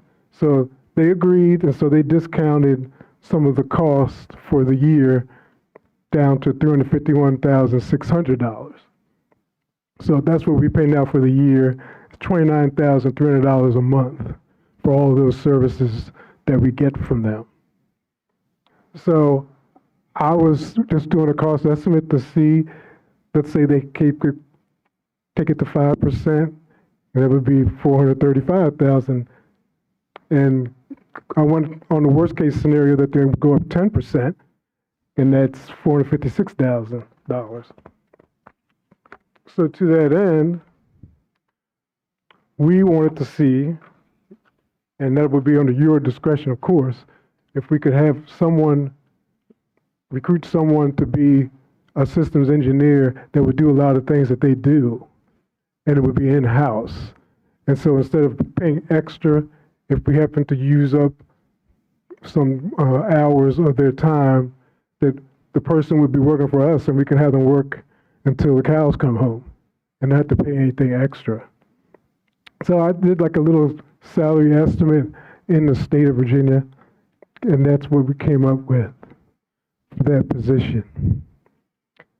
Another time, for the other position we had was for our part-term intern to go to full-time and be a junior PC specialist. And I put out the salary estimate for that as well. But this is all up to you guys. It's just like shooting to see what we could get, and if you would be in agreement with that, it'd be great. If not, we'll just deal with what we deal with, because that's what we've been doing all these years. We get by. Well, first, thanks a lot. I mean, most people would have just come back to the board and said, we need more money when they got the new estimate that came out. That's just usually what happens.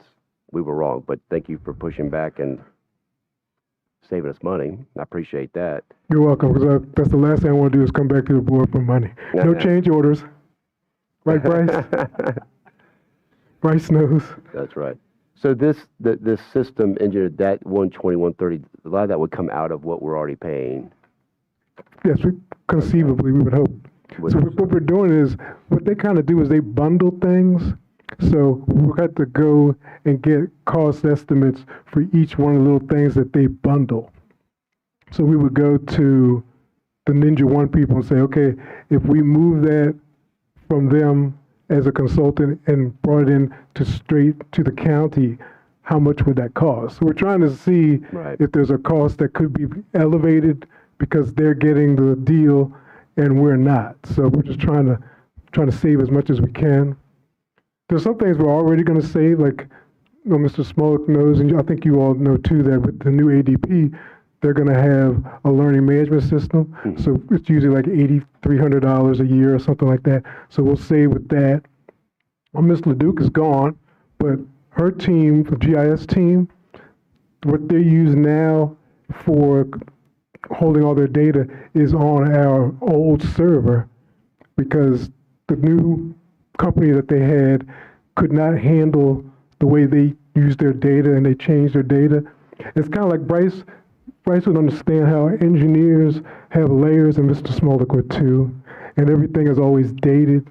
So you know you have the latest date when you try to put a project through. And so they weren't able to date and keep their data because it was going up to a cloud, and the cloud that the people had was changing the dates. So they didn't trust it. So they had to leave it on an old server. So that was one of the extra things that we had to pay a month. That's like $400 for that one server, the last one that we have that has their data on it. So, you know, it's $4,800 a year. Mr. Chairman, Mr. Collins. Mr. Dines, Yes, sir. so how many licenses are we paying for? Office 365? For everything we have with licenses for everything? What's our total amount? Do you know? For the most part, each one is $310. No, 310 user licenses. 310 user licenses? Yes, we were paying 300, but then the service authority wanted to roll in to ours, so we kind of split that off this year, and I bought 300, and the service authority bought 10. So now, from this moment on, we'll be using about 310 for each user. So it goes to all your equipment, your username, your mailbox, your storage for your files, your Word files, all the files you have in the cloud. So how about programs and stuff licensing? Because the reason I'm asking this question, because if you look at the schools licensing, the amount of money is like $2 million a year they pay in licensing alone. I was wondering how much we pay in licensing. Oh, okay. So that would need to be broken down into, because you have many different types of licensing. Yes. We have, built into ours also is included the SQL licenses that our servers have, that our users need to get their database ability to really dive into and do searches and keep the whole database together. So those are separate costs, but it's kind of all that bundles in each year with our 310 licenses as well for our users, because we have about 10 SQL Server licenses. Yeah, I think it's 10 in the various offices that use those. The Sheriff's Office, Fire Rescue uses them. The admin building for certain things. The other licenses, like Sophos is another one that gets billed by the number. So they don't break that down for us, but I could probably find out what that is, because I'm trying to ask the people. See, the people I've been asking to see if we can pull back want to make sure that the consultant knows, because they don't want to be accused of being undermined. So they want to say, we'll give you that price, but first you have to tell them that you're asking for this price, and we'll have to talk to them, because you might not use them anymore for that specific license. So they want to do that first. That's why I wanted to have all these numbers here now, because this is usually when we start asking, do you know how much your things are going to cost? What's going to go up this next year? If you can project that for us. But they said they wouldn't do that until I talked to them, and they talked to them as well. So, Can you get but I can find that out for you. Yeah, get it.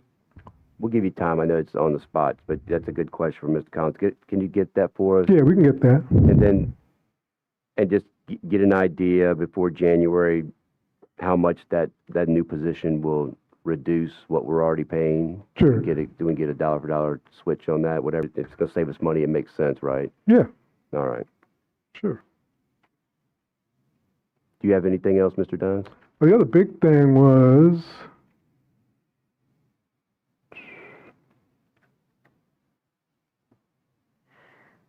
oh, that was that.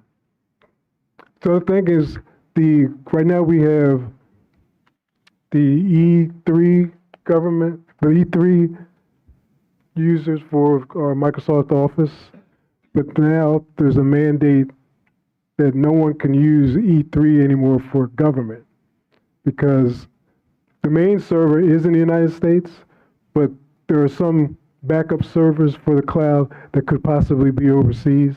And so all the local governments, county, state, national, are going to have to go through the G3 cloud. We at first went with the E3 cloud back in 2018 because it was the cheapest. And it was right around, I guess in 2019, it was right around COVID. So we were like, we can't spend that extra money.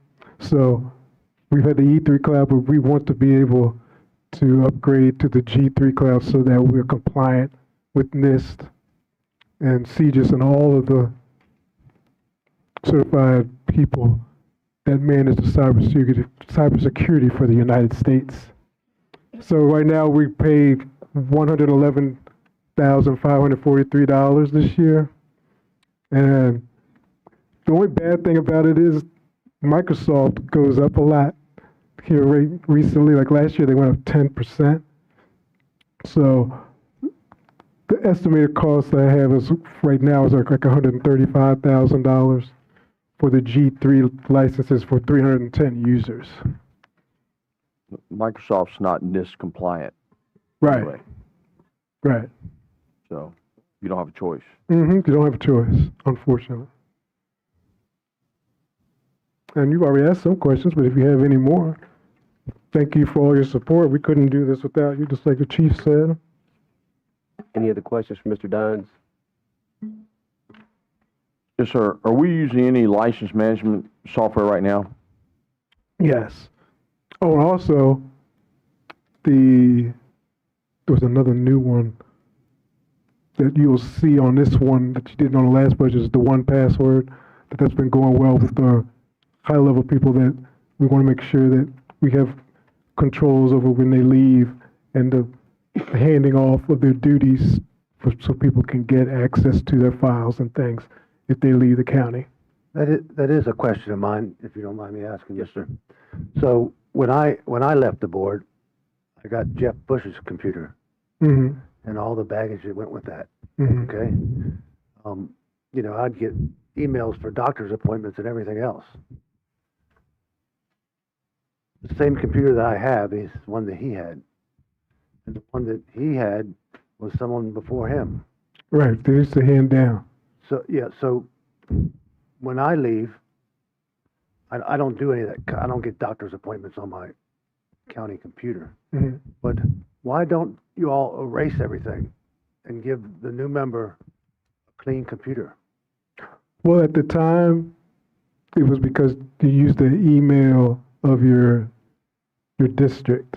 So anybody that had that would email that and think they were getting the person. So now I think we'll probably have to make sure that something changes with each person, with each new person that comes in, so that you don't have to worry about, since someone had an old email, that they would still get the same one. But when I leave, my email should be dead, right? You Yeah. should not be able to send anything else to that email of me, right? But you're Monroe. I'm Monroe. But you shouldn't. I don't want to keep getting emails.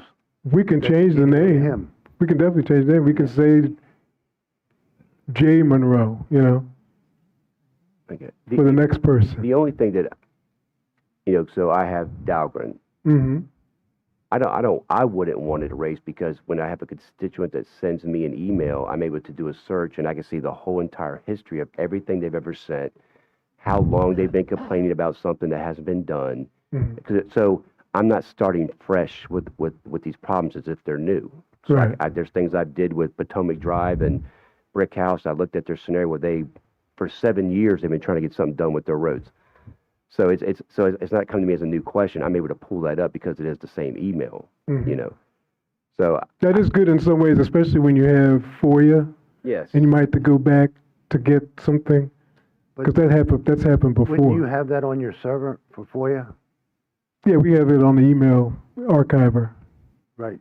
So, I mean, I know I'm going down this road, but I don't think that as each new member comes on board, that they should have all this plethora of stuff they have to sift through. Mm-hmm. They should be fresh. Because if there's a FOIA, they can just FOIA the county, and then you have it on the server. Anything that I've done for all my time, correct?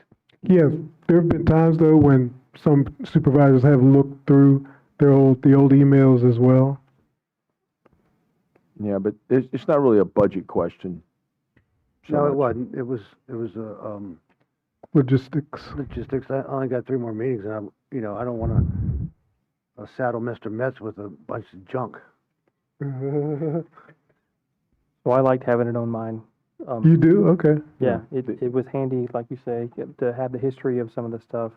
My predecessor was fairly efficient in putting together folders and stuff, so I could find things that I needed pretty quickly. I'd mostly left her file structure in place, added a few folders that worked for me, and so Okay. I liked it. Okay. It was helpful. We'll sit down and figure That's all right. something out. I'll clean it myself. Ooh, okay. That's a good idea. Good idea. Okay. Mr. Dines, thank you. Thank you all. Thank you.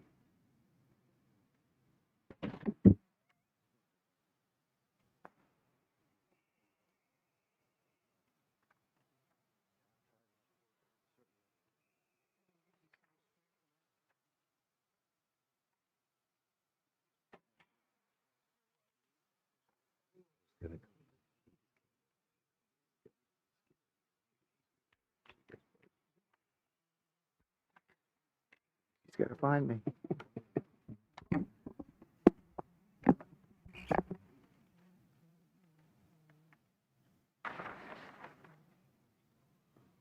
Well, you've been doing this for 100 years now.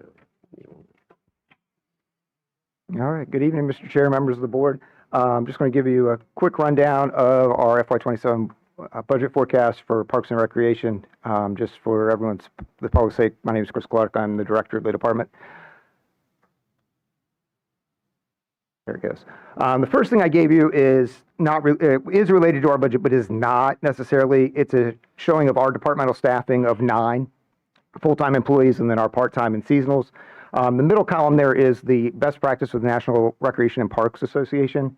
For localities of our size, between 20,000 and 50,000, the average number of park and recreation employees ranges from 5.4 to 20.1 for each 10,000 people, which would put us somewhere around 26 full-time employees. We obviously are working well under that number. There are a lot of different mitigating factors in there, but the lowest end of the average is 5.4 for every 10,000. So we are also still under that. 2 new position requests we'll have this year. The first one is a sports fields crew leader. We'd like to add a 4th parks worker to go with our parks, and then also have our parks supervisor as a mid-year hire. Have someone hopefully maybe as a fall graduate from Virginia Tech or another university where they would have a turf management degree, hopefully and be able to help us with our turf management program. Right now, I am our certified fertilizer applicator, so I have to develop all of our plans for that. It'd be really nice to have that be somebody in the field.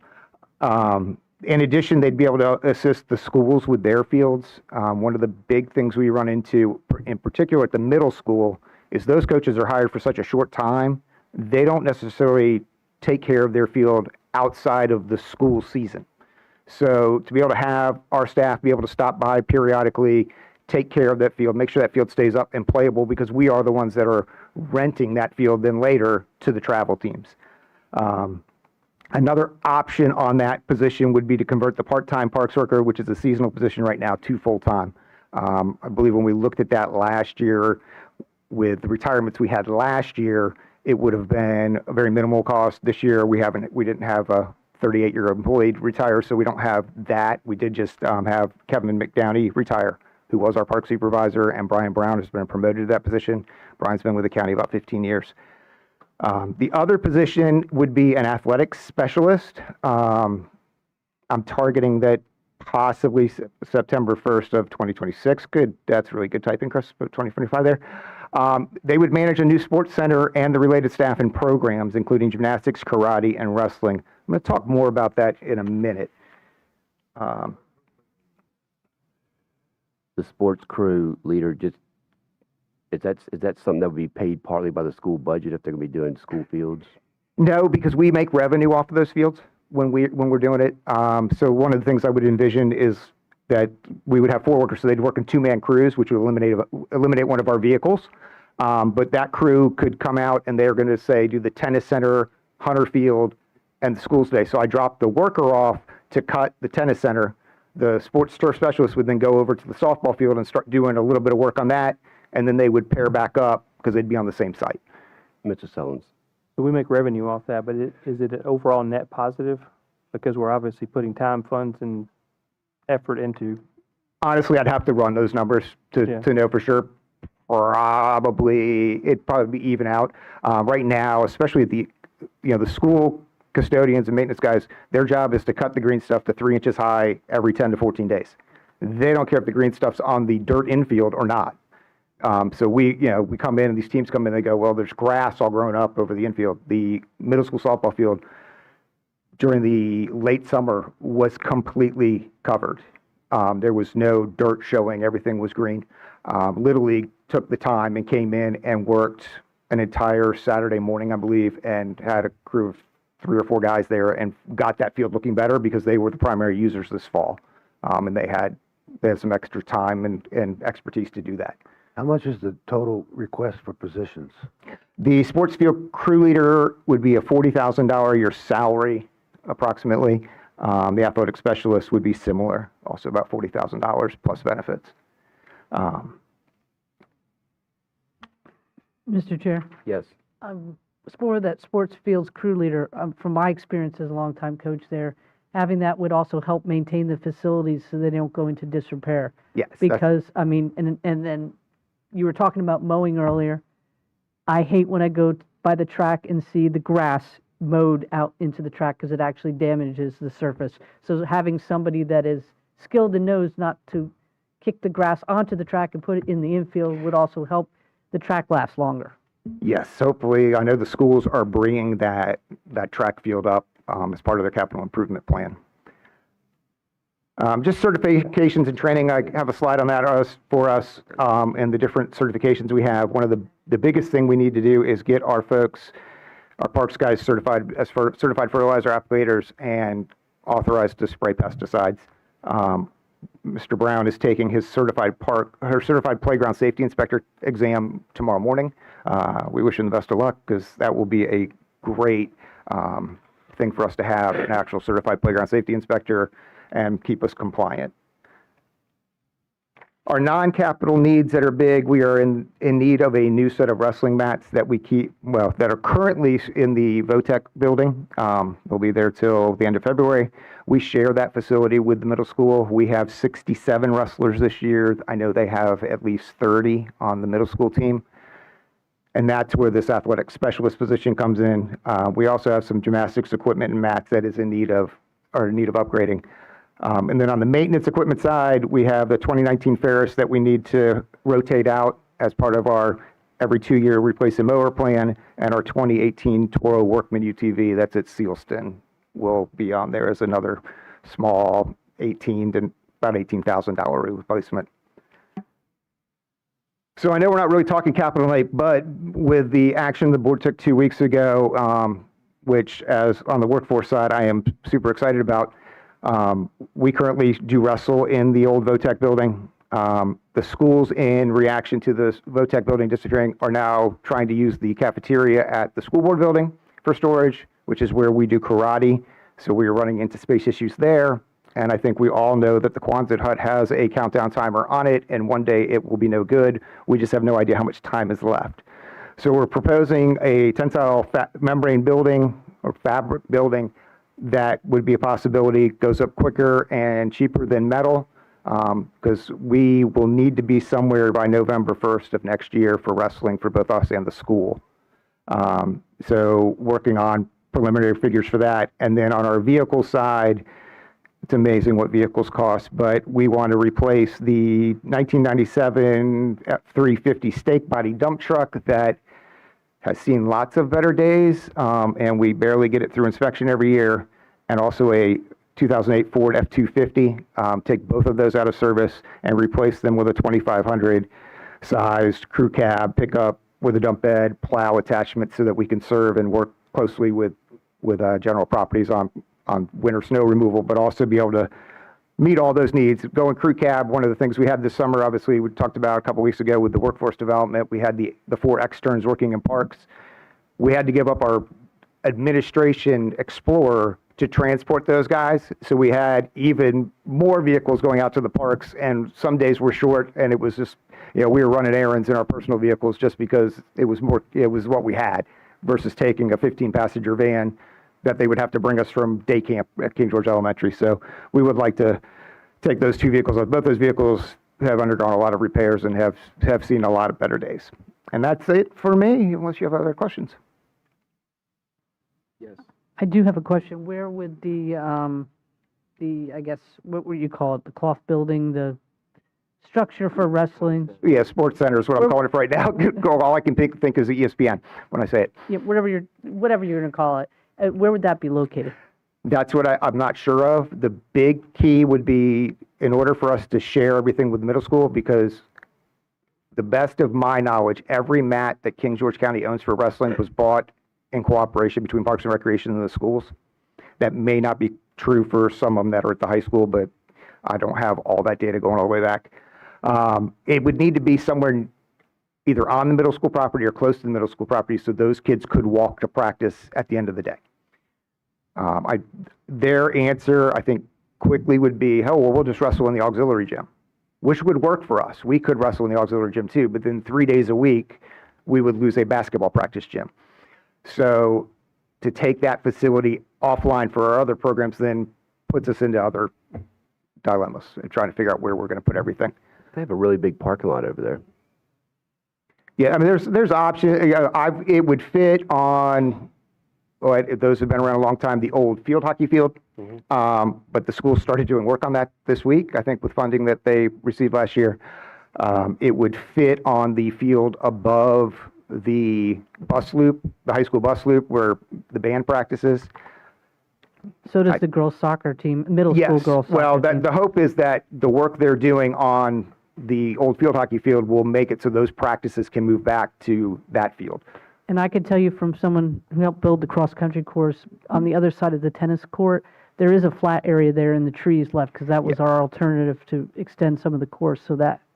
Yeah, that's the other option. There's a little bit of topography there that we'd have to do some maybe bring in some soil as it drops off, but for the most part, it could fit. I think it could fit there. Yes, sir. So, this is probably going to be a discussion for another time, because I wouldn't recommend that building at all, a cloth building, because not unless you know when these things are going away, because the building's not going to last. It's going to be very difficult to cool and heat it. Security's out the window because you can cut through it with a pocket knife. So it really needs to be a better constructed building and a better use of money. I know you're looking at a time constraint. That shouldn't be your concern. The time constraint. Yeah, this is clear. It's a CIP conversation, but I wanted to bring it to the board's attention just because of the timeliness of it. Thanks, sir.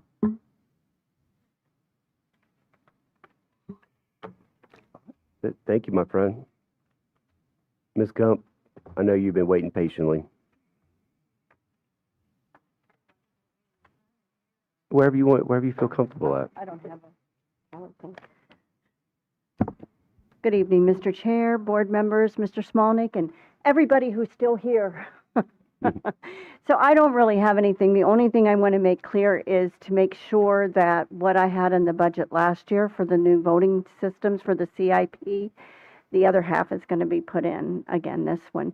The other thing is we're seeing a little bit of an increase in the printing and binding and the electoral boards, and that's only due to the fact of we have to have ballots for every single precinct for every election. It used to be that we could intertwine the ballots that we had. So for example, this last election that we had, I could have used James Madison, and I could have used Dahlgren, and I could have used at large, always one ballot, if I had ran short. But because we have to have them at the evening of the election be ran as each individual precinct, then I have to have ballots for each individual precinct. So it makes the cost a little higher. So for example, in this election, I did a 54% of a turnout for every single precinct, which really was it because we had a 56% turnout for the whole county for this election. So it makes the cost of the ballots go up a little more for that. And this year we'll have a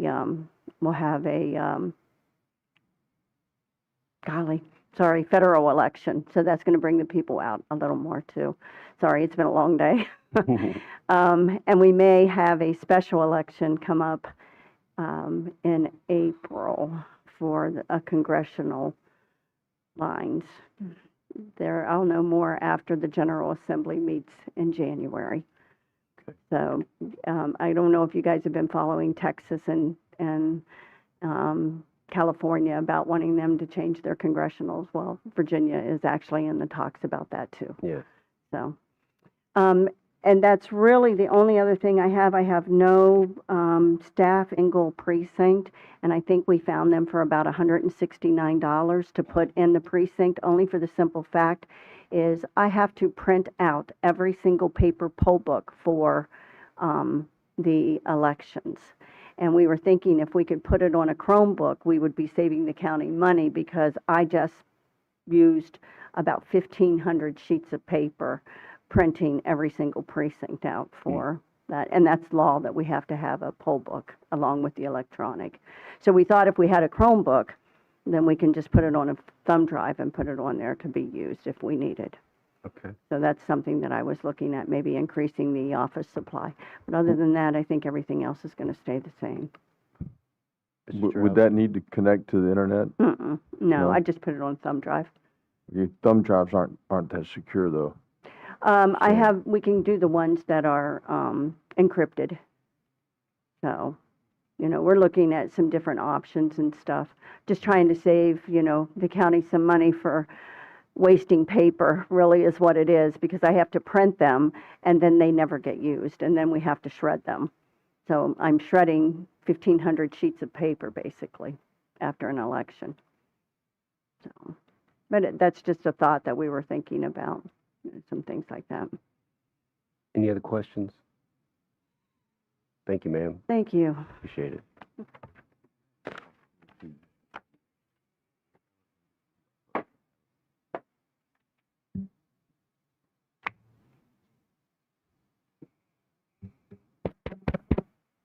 Just checking. That Elvis curl is kicking, by Mr. You Chairman. like it? Make that Elvis curl. It was better yesterday. It probably I was. was thinking Jimmy Neutron myself. Yeah.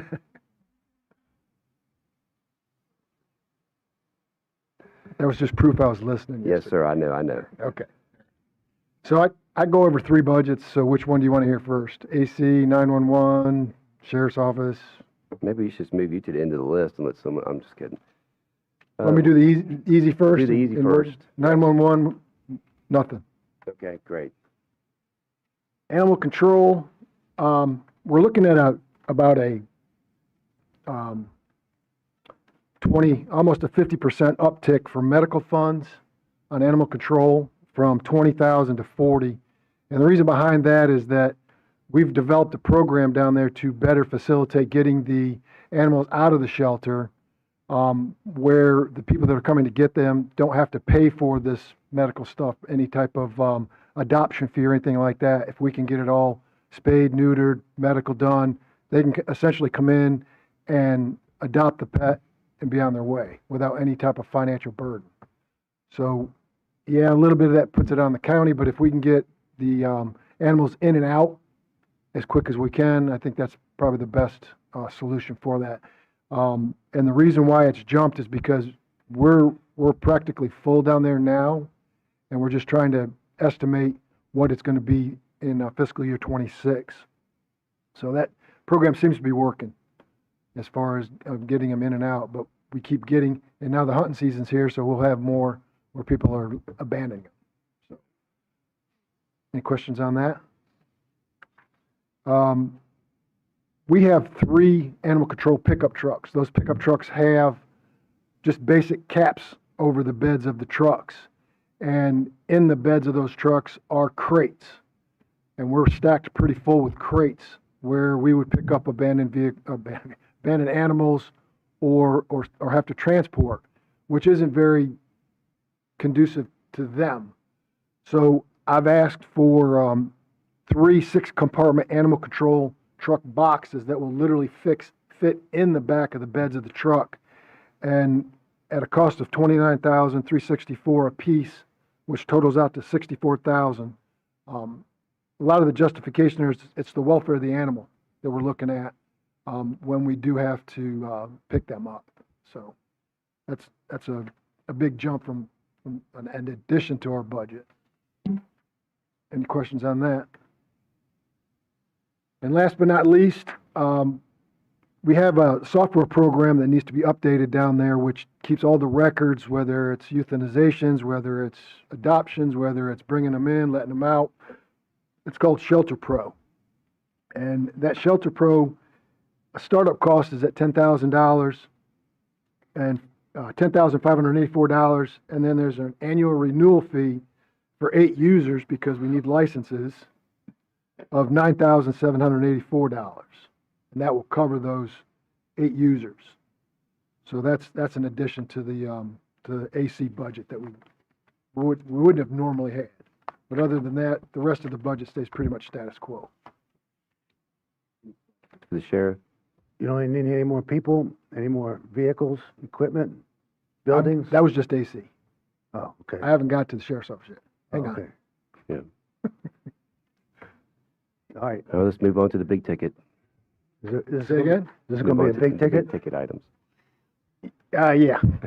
So, as far as for our ammunition, this is sheriff's office budget now. The ammunition is going to go up from 25,000 to 44, and that's because of the vendor that we're using. We are in the process right now of searching out vendors that are going to be cheaper. But as it stands right now, the vendor we use has jumped our annual normal rounds to 44,000, and again, that's from 25. Questions on that? Do you put that out to bid for these folks, or no? Is that No, we haven't, but I'm certainly not opposed to looking into it. How about going on a state contract or something? I don't think they sell ammo on state contract, but again, I can certainly look at that. We've had this vendor for years, even prior to myself. So what, they were 25,000 last year, they're going up 44,000 to 44,000. You're saying it went up 44,000? Up to. It's gone from It's doubling, 25K pretty much almost to doubling. Yeah, almost 44. double. Did they tell you why? Yes, whenever you're ready. Oh, thanks. Sorry. So we've looked at some kind of partnerships before with some of the local military bases like AP Hill and Dahlgren. Is this something that could fall under that? The hoops I would have to jump through to do that, Mr. Sullins, is juice isn't worth the squeeze. No, it might be fun. We can sell tickets to watch you jump through hoops. Yeah. Well, I've already walked on fire, so jumping through hoops wouldn't be a bad thing. Any other questions? There's a system that we use in this building. It's called a BDA, which is a bidirectional antenna, which allows us to use cellular service in the building and our radio system. As it stands right now, this floor, the top floor, gets the radio system.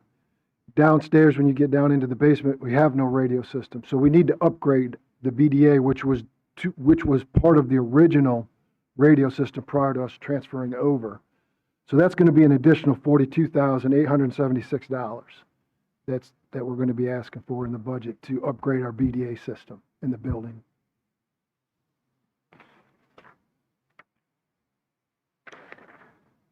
Questions on that? This next item is an item that I've been talking with Mr. Smolnick about.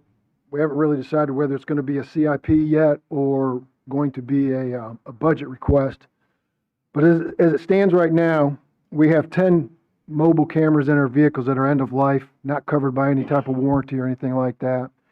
And animal control is going to be in the need of some body cameras.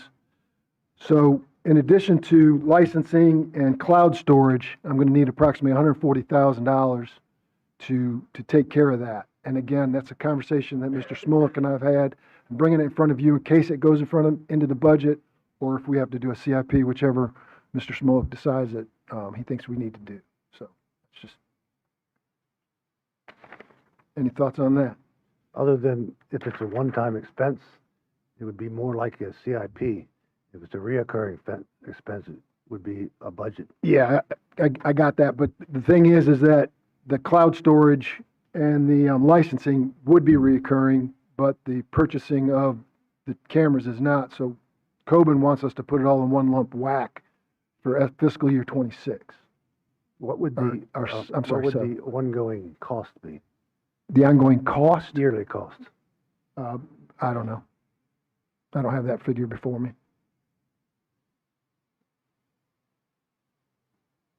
All right. Okay. Now, now the big ticket item. With a new radio system that we purchased, which covers fire and rescue, sheriff's office, schools, eventually everything else in the county, we need to have a maintenance agreement. And a maintenance agreement, in order to have this up and running, is going to be approximately $1,053,539 a year to run that. As it stands right now, we have an incentive, if we can get the contract signed by the end of December, of $16,666.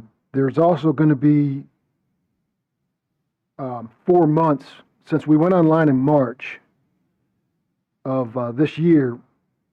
Our year ends of warranty, if you want to call it, in March of 26. So they being Motorola, was requesting us to pay an additional fee in this fiscal year, which I didn't think was fair. So we went into negotiations where they have spread that 4 months over 2 years.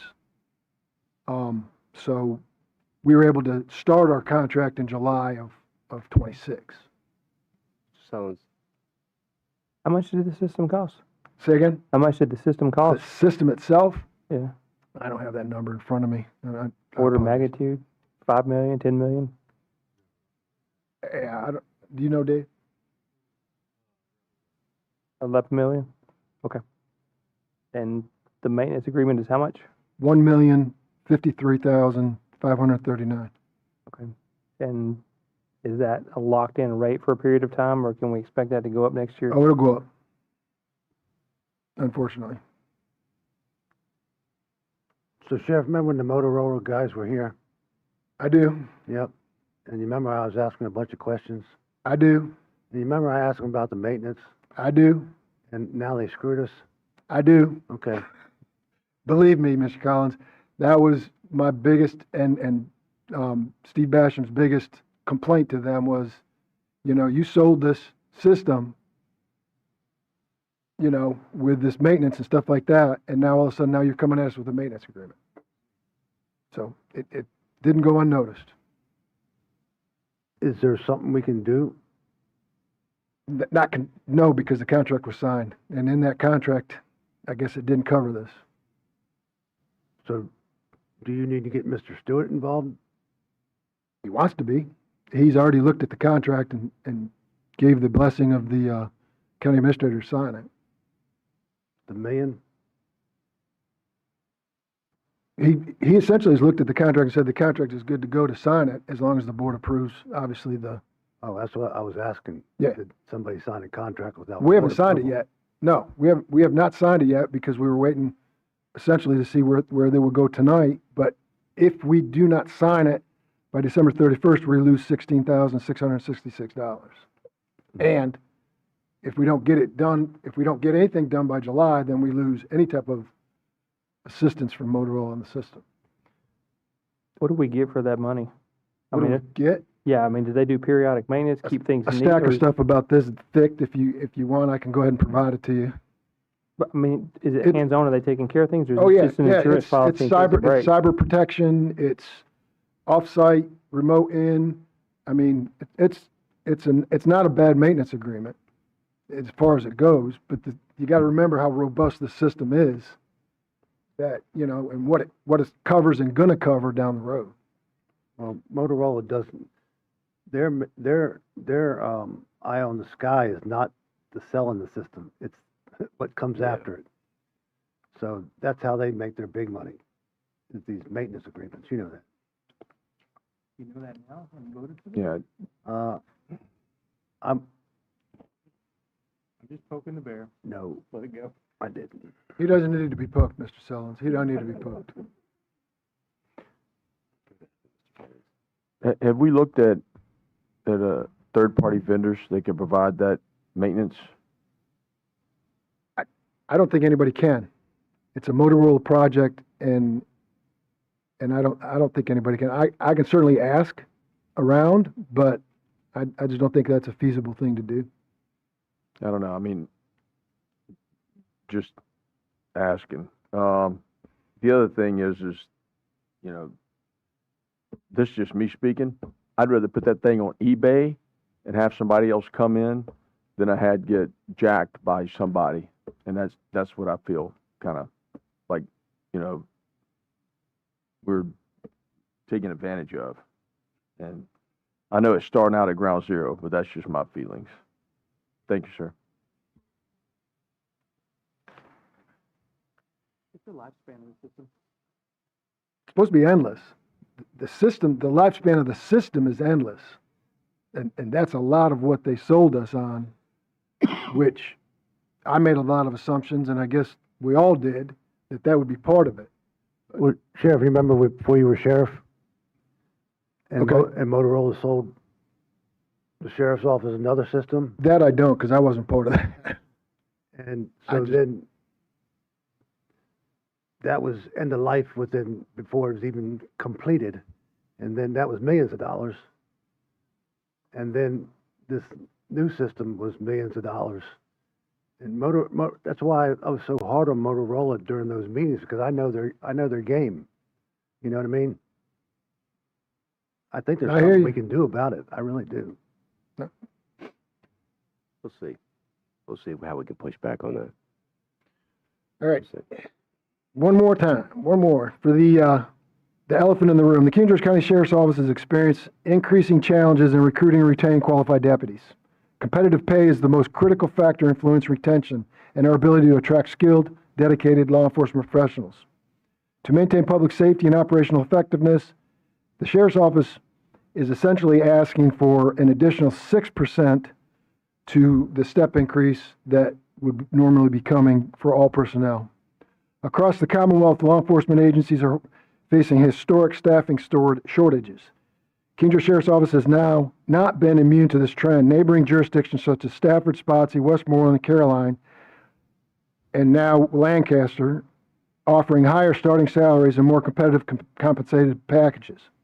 As a result, King George is losing experienced deputies to nearby agencies offering better pay and benefits.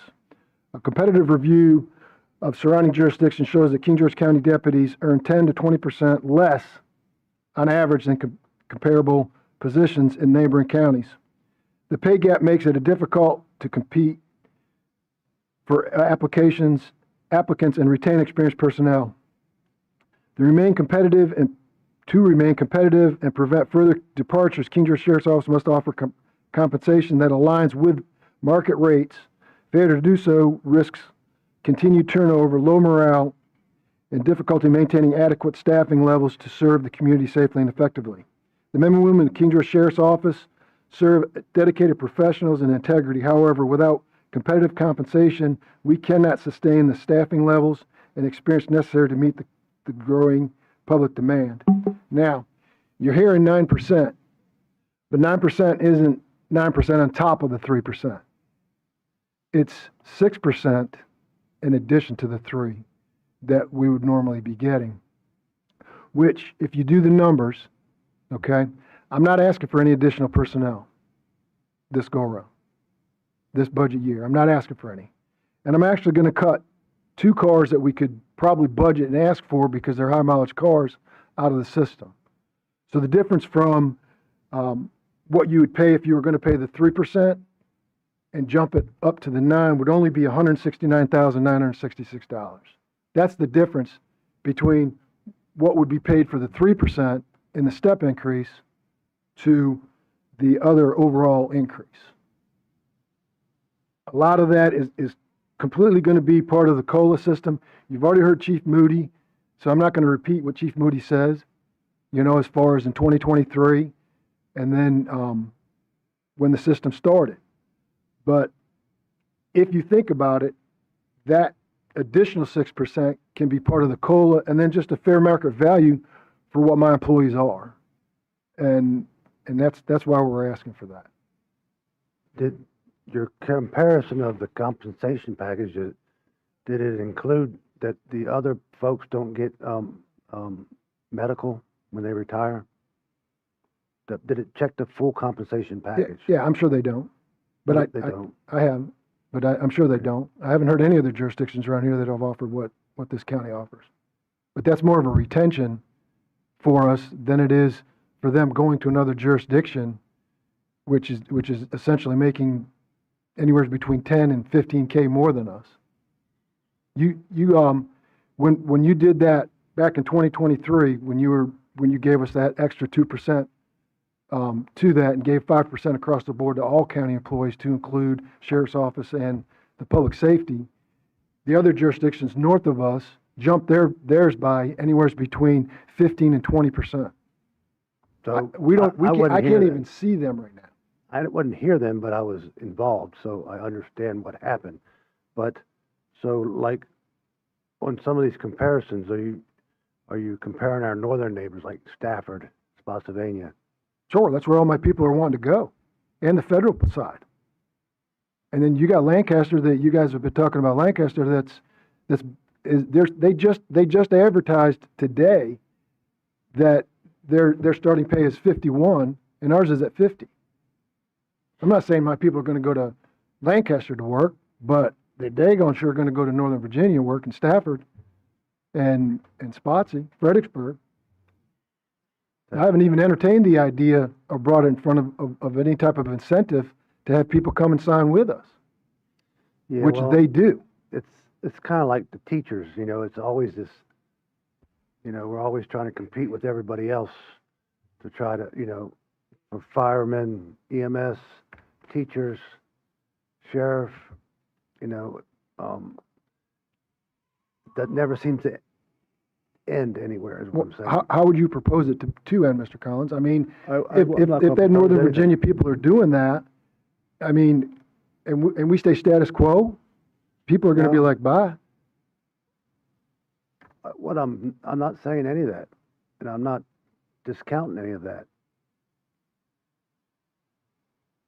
What I'm saying is there's been a struggle for years, economically, budget-wise, for smaller counties like King George and Caroline, and our neighbors to the east of us. Because, we only have so finite amount of money, but what we offer better than Stafford and Spotsylvania is, like the retirement health care. We also offer a better place to live, than living in Stafford. But is this, you remember when the starting salaries in King George used to be back in the day? What did you come here at? Like 17? Yes. So it's just, Stafford at the time was probably 21, and then boom, boom, boom, boom. I don't know where the end in sight is. I'm not giving you a hard time. No, I understand that, and I'm not trying to be adversarial about it, but I am saying that in order for us to keep them in our sights, we've got to do something, and I agree with you on the health benefit when you retire after the 20 plus. That's awesome, but that just keeps people here. It doesn't bring people here. And these young kids that we hire here, they don't look at that.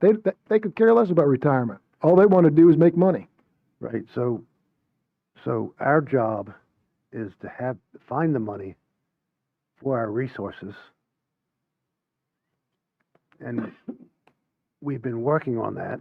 I apologize about interrupting you, and that's one of the reasons why I'm not asking for new positions, and I'm trying to cut some cars out to mitigate that, so it doesn't go at you with a huge number. And when my budget finally comes through, the operating budget, it's going to be bare bones if we can get this increase. I don't feel like the 196 is that big of an ask. I can't hear you. I don't feel like Oh. the 196 is that big of an ask. Yeah, that's not the number that bothered me. We know what number bothered me, the one Yeah, point five. But I can understand that. I just, Yeah. there are, how much do we pay in the local academy to all? Do you know that answer? How much do we pay the academy? Yeah. The dues just went up, so we're gonna be paying more. Right off the top of my head, I don't. Is I that got so coming many in, numbers. is that gonna be in your budget, that Oh, yeah. raise? Oh, yeah. Okay. Mr. Collins? Yeah. I have a question. Sir? You wanna ask me a question? No, I have a question. I just wanted to get some time to ask a question. I feel the same way sometimes. So, so Sheriff, I love the deputies, love the service,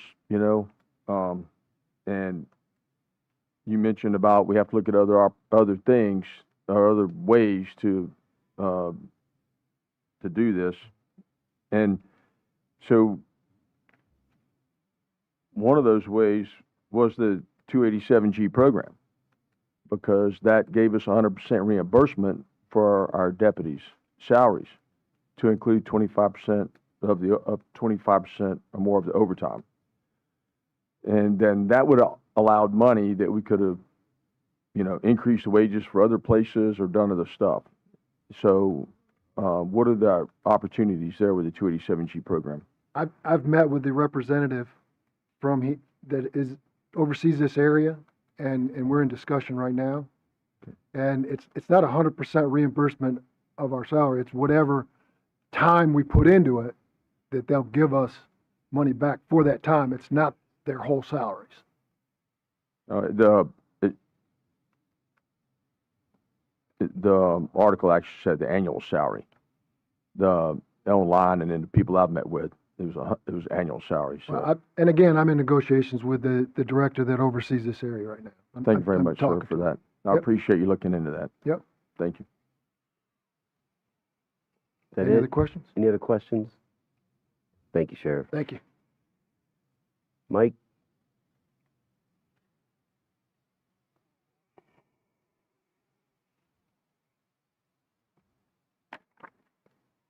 Good evening, Mr. Chair, members of the board. Mike Newstock, Department of Solid Waste and Recycling. I'm not requesting any new positions, and my operating budget will be flat. Okay. Any questions for Mr. Newchuk? Thank you, sir. Excellent, thank you very much. Yeah. Jonathan Franklin.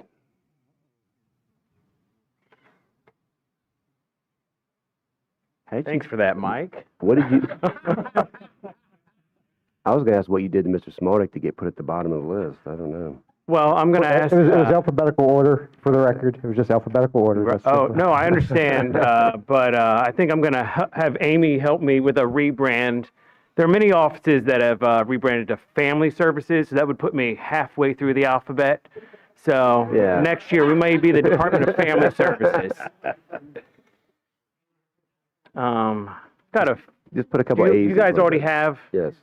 It's just a handful of slides. We're gonna I do not plan on taking much more than 7 minutes. We're gonna try to keep it to 7. Let's see. Which button is it? There we go. Okay. So overall, this is all very high level overview, not going into a whole bunch of numbers. Just the key takeaways for where we're looking, where we're going to need to see some growth. These are all kind of boilerplate objectives. Every year we're trying to enhance our compliance. Compliance impacts the revenue we bring in. A lot of it is performance-based. We always want to upgrade our customer service, how well we're serving our citizens, and improve our efficiencies for our employees and just our general workflow. We have to do that at the local level because the state and the federal government do not provide superb resources. Our databases are 20, 30, 40 years old. Our benefit system actually looks like the movie Tron. It's a black screen with the green numbers. I think similar to our finance system. So we also have annual growth in the county. Our programs, I've never seen them decrease. They always go up. Even with the federal changes, we may see some dip in Medicaid and SNAP. The politicians may say, oh, they're anticipating a lot more boots on the ground. I don't anticipate that. There's just too many workarounds in the programs, the way they're crafted, that I'm not expecting any meaningful reduction in our benefit caseloads. And then ultimately, we're always trying to address our pain points. And that's what these are. Increased caseloads across the board, family services and benefit programs. The numbers have gone up.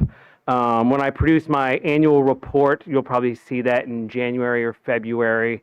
That'll have all the statistics and comparisons from past years. The programs are increasingly more complex, both at the federal level. HR 1, signed July 2nd, severely complicated our benefit programs. And our state counterparts are still helping us sort through what that means for us. But it's primarily radio silence from the federal government. So what we do know is it has essentially doubled the processing time for Medicaid. It's put on more performance expectations for the SNAP program. State legislation has also complicated our protective services for children, just more programs. I think we've had, under the Youngkin administration, 4 or 5 state initiatives addressing child safety and permanency. All of those initiatives at the local level just mean more work. That's what it means, and more accountability. There's also just liabilities, whether it's performance-based revenue, where, if you've seen anything in the media about the SNAP error rate, that's our department, and that has a price tag on it, potentially at the local level. And then also the liability of child safety. We want our workers to perform at the highest level and keep kids safe and perform high in their programs. Succession planning is a major topic for me. Every budget, I'm not just looking at this year, I'm looking 5, 10 years. I tell my staff I'm planning myself out of my job to my retirement and my replacement. But as of this moment, I have 3 staff who could walk out of the door now. They could just send me an email and say, I'm done, send me my VRS stuff. 2 of them, one's my assistant director and one's my benefit supervisor. They're critical. I have, in addition to those 3, I have 4 staff eligible to retire in the next 3 to 5 years. Those are all seasoned employees, primarily in benefits. 2 in admin and 2 in benefits. And the benefits programs are very complicated. All of our programs, benefits and services, it's a minimum of 2 years feeling comfortable doing the job. It's a lot of training. It's a lot of experience required to feel comfortable.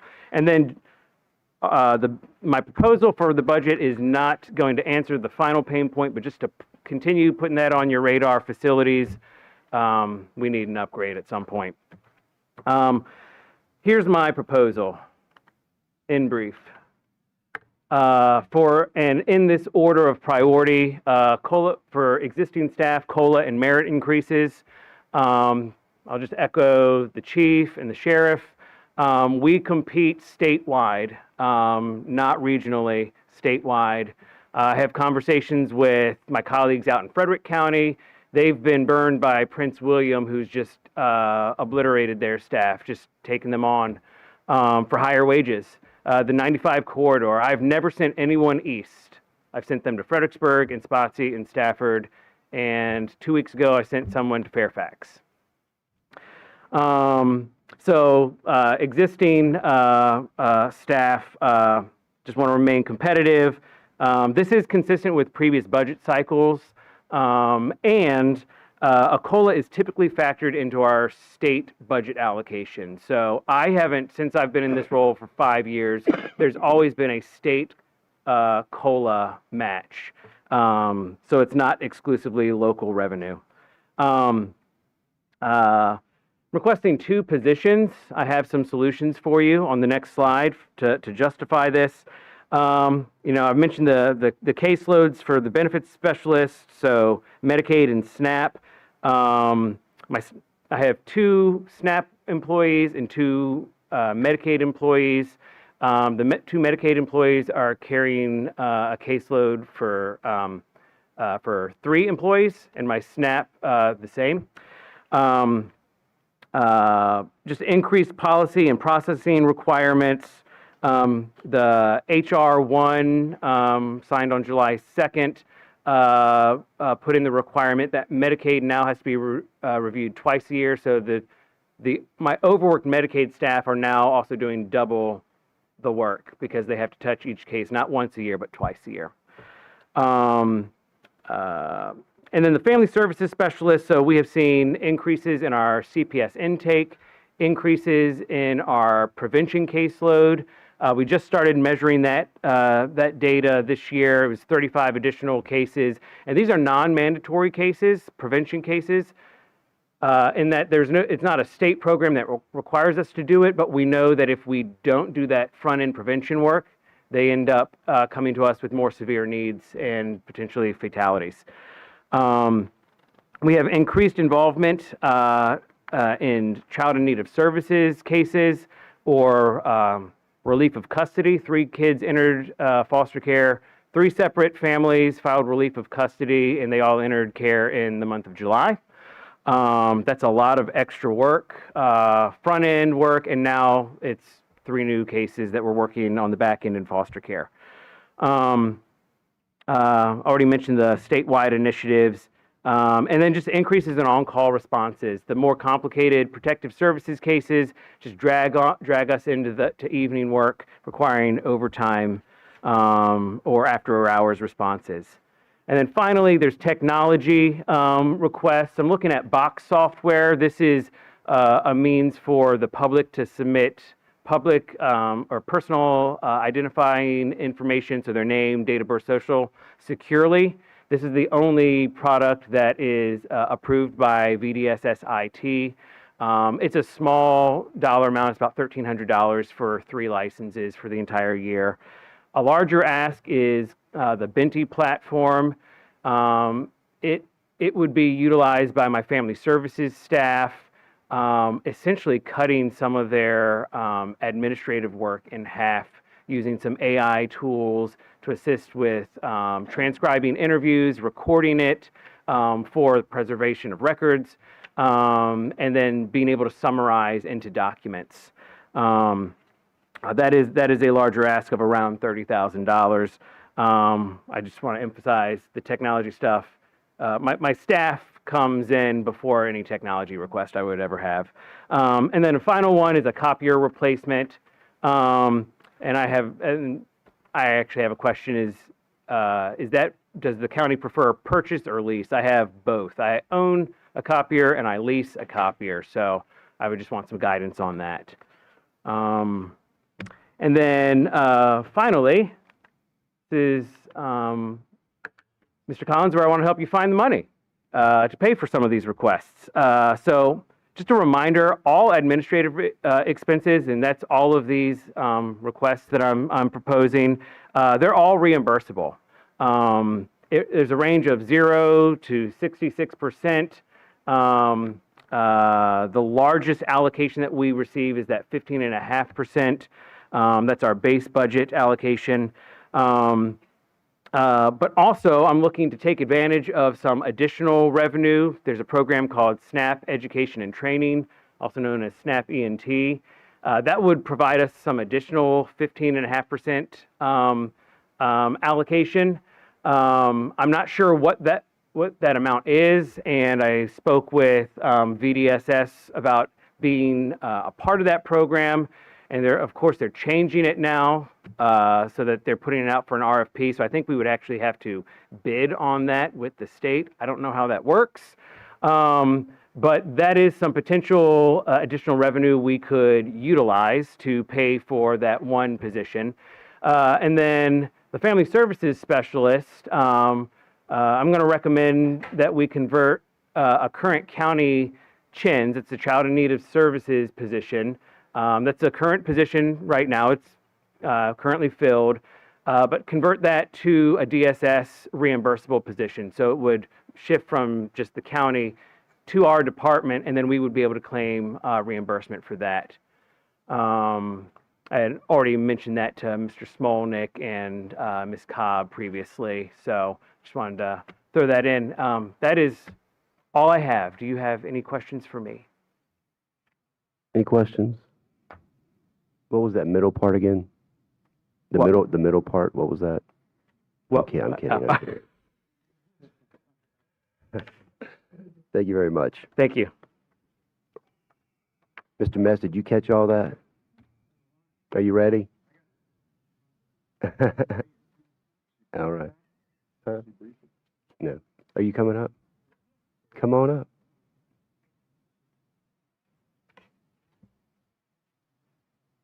Good evening, Mr. Boardman, members of the board. Carrie Ann Pruitt from the Treasurer's Office. The Treasurer's Office does not expect any major changes. We are asking for one new position with the added utilities that we have, where we're taking them all in-house, and with the taxes, we do need a new customer representative position. Any idea what that's going to cost? We'll have to get back to you on that. We do want to also be competitive, and, Thank you. One thing I have to say is, we would like to get some numbers. It's been a while since we've met with Mr. Jones or had anyone come to speak at any of our board meetings, just concerning the investments that we made and how that money was invested, and how much money was made from those things. And we budget season is going to be coming up, and we kind of got to get an idea of that. And it's been a while. I think Mr. Jones came to maybe one, maybe two meetings this entire year. So. And Mr. Chairman? Yes. If I may speak on that, I was going to, it's a good time, I was going to put that in my Friday report to you all. We had a meeting with PFM Investment. I know you all got that the night of the last board meeting for Q3 for the PFM investments. And then just this afternoon, Ms. Pruitt sent me the last quarter for the sweep account at Atlantic Union, where the remainder, I forget what the amount is that's invested there, with the monthly interest earned. So I've got that. You guys all have the PFM investments. You will get the sweep account. And this is important for me, building the revenue side of the budget to see what our investments are making. Any questions, Mr. Stroud? Anything else? All right. Thank you very much. I appreciate you. So at this time, we're going to open up to secondary public comment. Do we have anyone from the public that would like to speak? Anyone online? Yeah, come on up. Yes, sir. Come on. Is that the other stack of paper? Brian Metz, Supervisor-elect. If I haven't met you yet, where's this microphone? Hit that little button. I think it's on. Can you hear me? Yeah. There we go. Hey, perfect. Hey, so I was taking a couple notes, and so I talked to Matt. Matt's trying to set up, go hit all the departments. So thank you for everybody that came by and said hi tonight, but I'll be by your department somewhere, hopefully before January 1st. If not, shortly thereafter. I'm a metrics guy, and I worked for Jack Welch when I was in industry, so I do bring a little baggage with me in that way. So thanks for you guys talking tonight. A couple of things that I took notes of. Whenever you guys talk about how we compare to other counties, it is super helpful to see that data. Which counties did you use? I like the discussion. Sometimes we compete at the state level versus just in our surrounding area. Great. I love how you guys are working with the Northern Neck here too. I saw a lot of opportunity there. If Westmoreland's got 40, if they've already got 45 EMS, maybe they can help us on some of that training stuff, because I know we spend a lot of time and resources sending people to instruct, and sounds like they have some great resources there. I did love that grant writer concept. I know that a lot of the grants we apply for, you can include the grant writer salaries as part of the grant itself. And so I do think there's great opportunities there. I will be happy to take Mr. Collins's suggestion to talk about certification and some of our public safety work. I will take that on and meet with, I'll continue this discussion as we move forward in my tenure. And then, yeah, anyway, I took a bunch of notes about other stuff. I'm sure I'll have thousands of questions, but thanks for tonight. Good kickoff. And yeah, I like having this sort of back and forth because you get our opinions on where things are. So Matt doesn't spend a lot of time on something that, you know, we might be a big no on at the get-go. So thank you. Yeah. And we still haven't gotten to the school yet, so. Right? That's the big ticket. Anybody else got anything they want to add? So just from the board, from me to you guys, thank you so much for your patience tonight. Thank you for being here. Thank you for sharing your needs. And let's just continue this discussion. I want to make this next budget year the best streamline, and just that's why we started this early. And I think it's something, now hopefully we start a tradition where we start doing these things before we get into the year, and that we can kind of speed the process up, make it easier on the ladies over there. I know that. So this was kind of a first time for us, so thank you very much for taking part. Yes, go ahead. Real quick to that is for all the people that offered something like the vehicles from the sheriff's department or the positions where you were looking to, within your own department, to offer something back. Thank you for doing that, okay? Because that shows value added, and we appreciate it. Thank you. Mr. Smolnick? And in addition to the budget, working with Mr. Metz's orientation, I've directed all my staff a two-page document of, you know, really, and this is going to roll right into the FY27 budget, more transparency for the public. And so you guys will see these documents with, you know, who the department is, what they do, but also some of their 2025 calendar year accomplishments and 2026 goals. And eventually we'll have, you know, KPIs in there, so we know when we start tracking how many businesses does economic development reach every, you know, every year, how many phone calls. So this is something that Amy Southall, I know Laverna Levita, we met on this a little while back, but great time to roll this into the orientation, and we're going to roll right into the budget. Again, for more transparency and more things to track what departments are accomplishing what in the calendar year. Mr. Smolnick, I'd like to thank you because I know Mr. Collins and I, we kind of got thrown into the fire when we both joined this board. And when I made an attempt the last time with my three colleagues came on, I got some resistance. And I think it's really important because everything has changed since my first 2 years on the board when it was the old-fashioned way. And then COVID happened, and everything has been coming faster and faster and faster and more complicated. And it's very important that a new supervisor doesn't have the same, you know, deer in the headlights, especially that I got in 2018. So I do want to thank all the staff for that because I think it's really important. Anybody else? Want to thank anybody else? All right. So I need a motion. Mr. Chair, I move that we adjourn the Board of Directors to Tuesday, November 18th, 2025 at 5:30 p.m. in the multipurpose room, that is a venue change, of the Parks and Recreation Building located at 8076 Kings Highway, King George, Virginia, 22485. Second. Motion properly second. Any further discussion? All in favor say aye. Aye. Aye. Chair votes aye. We are adjourned.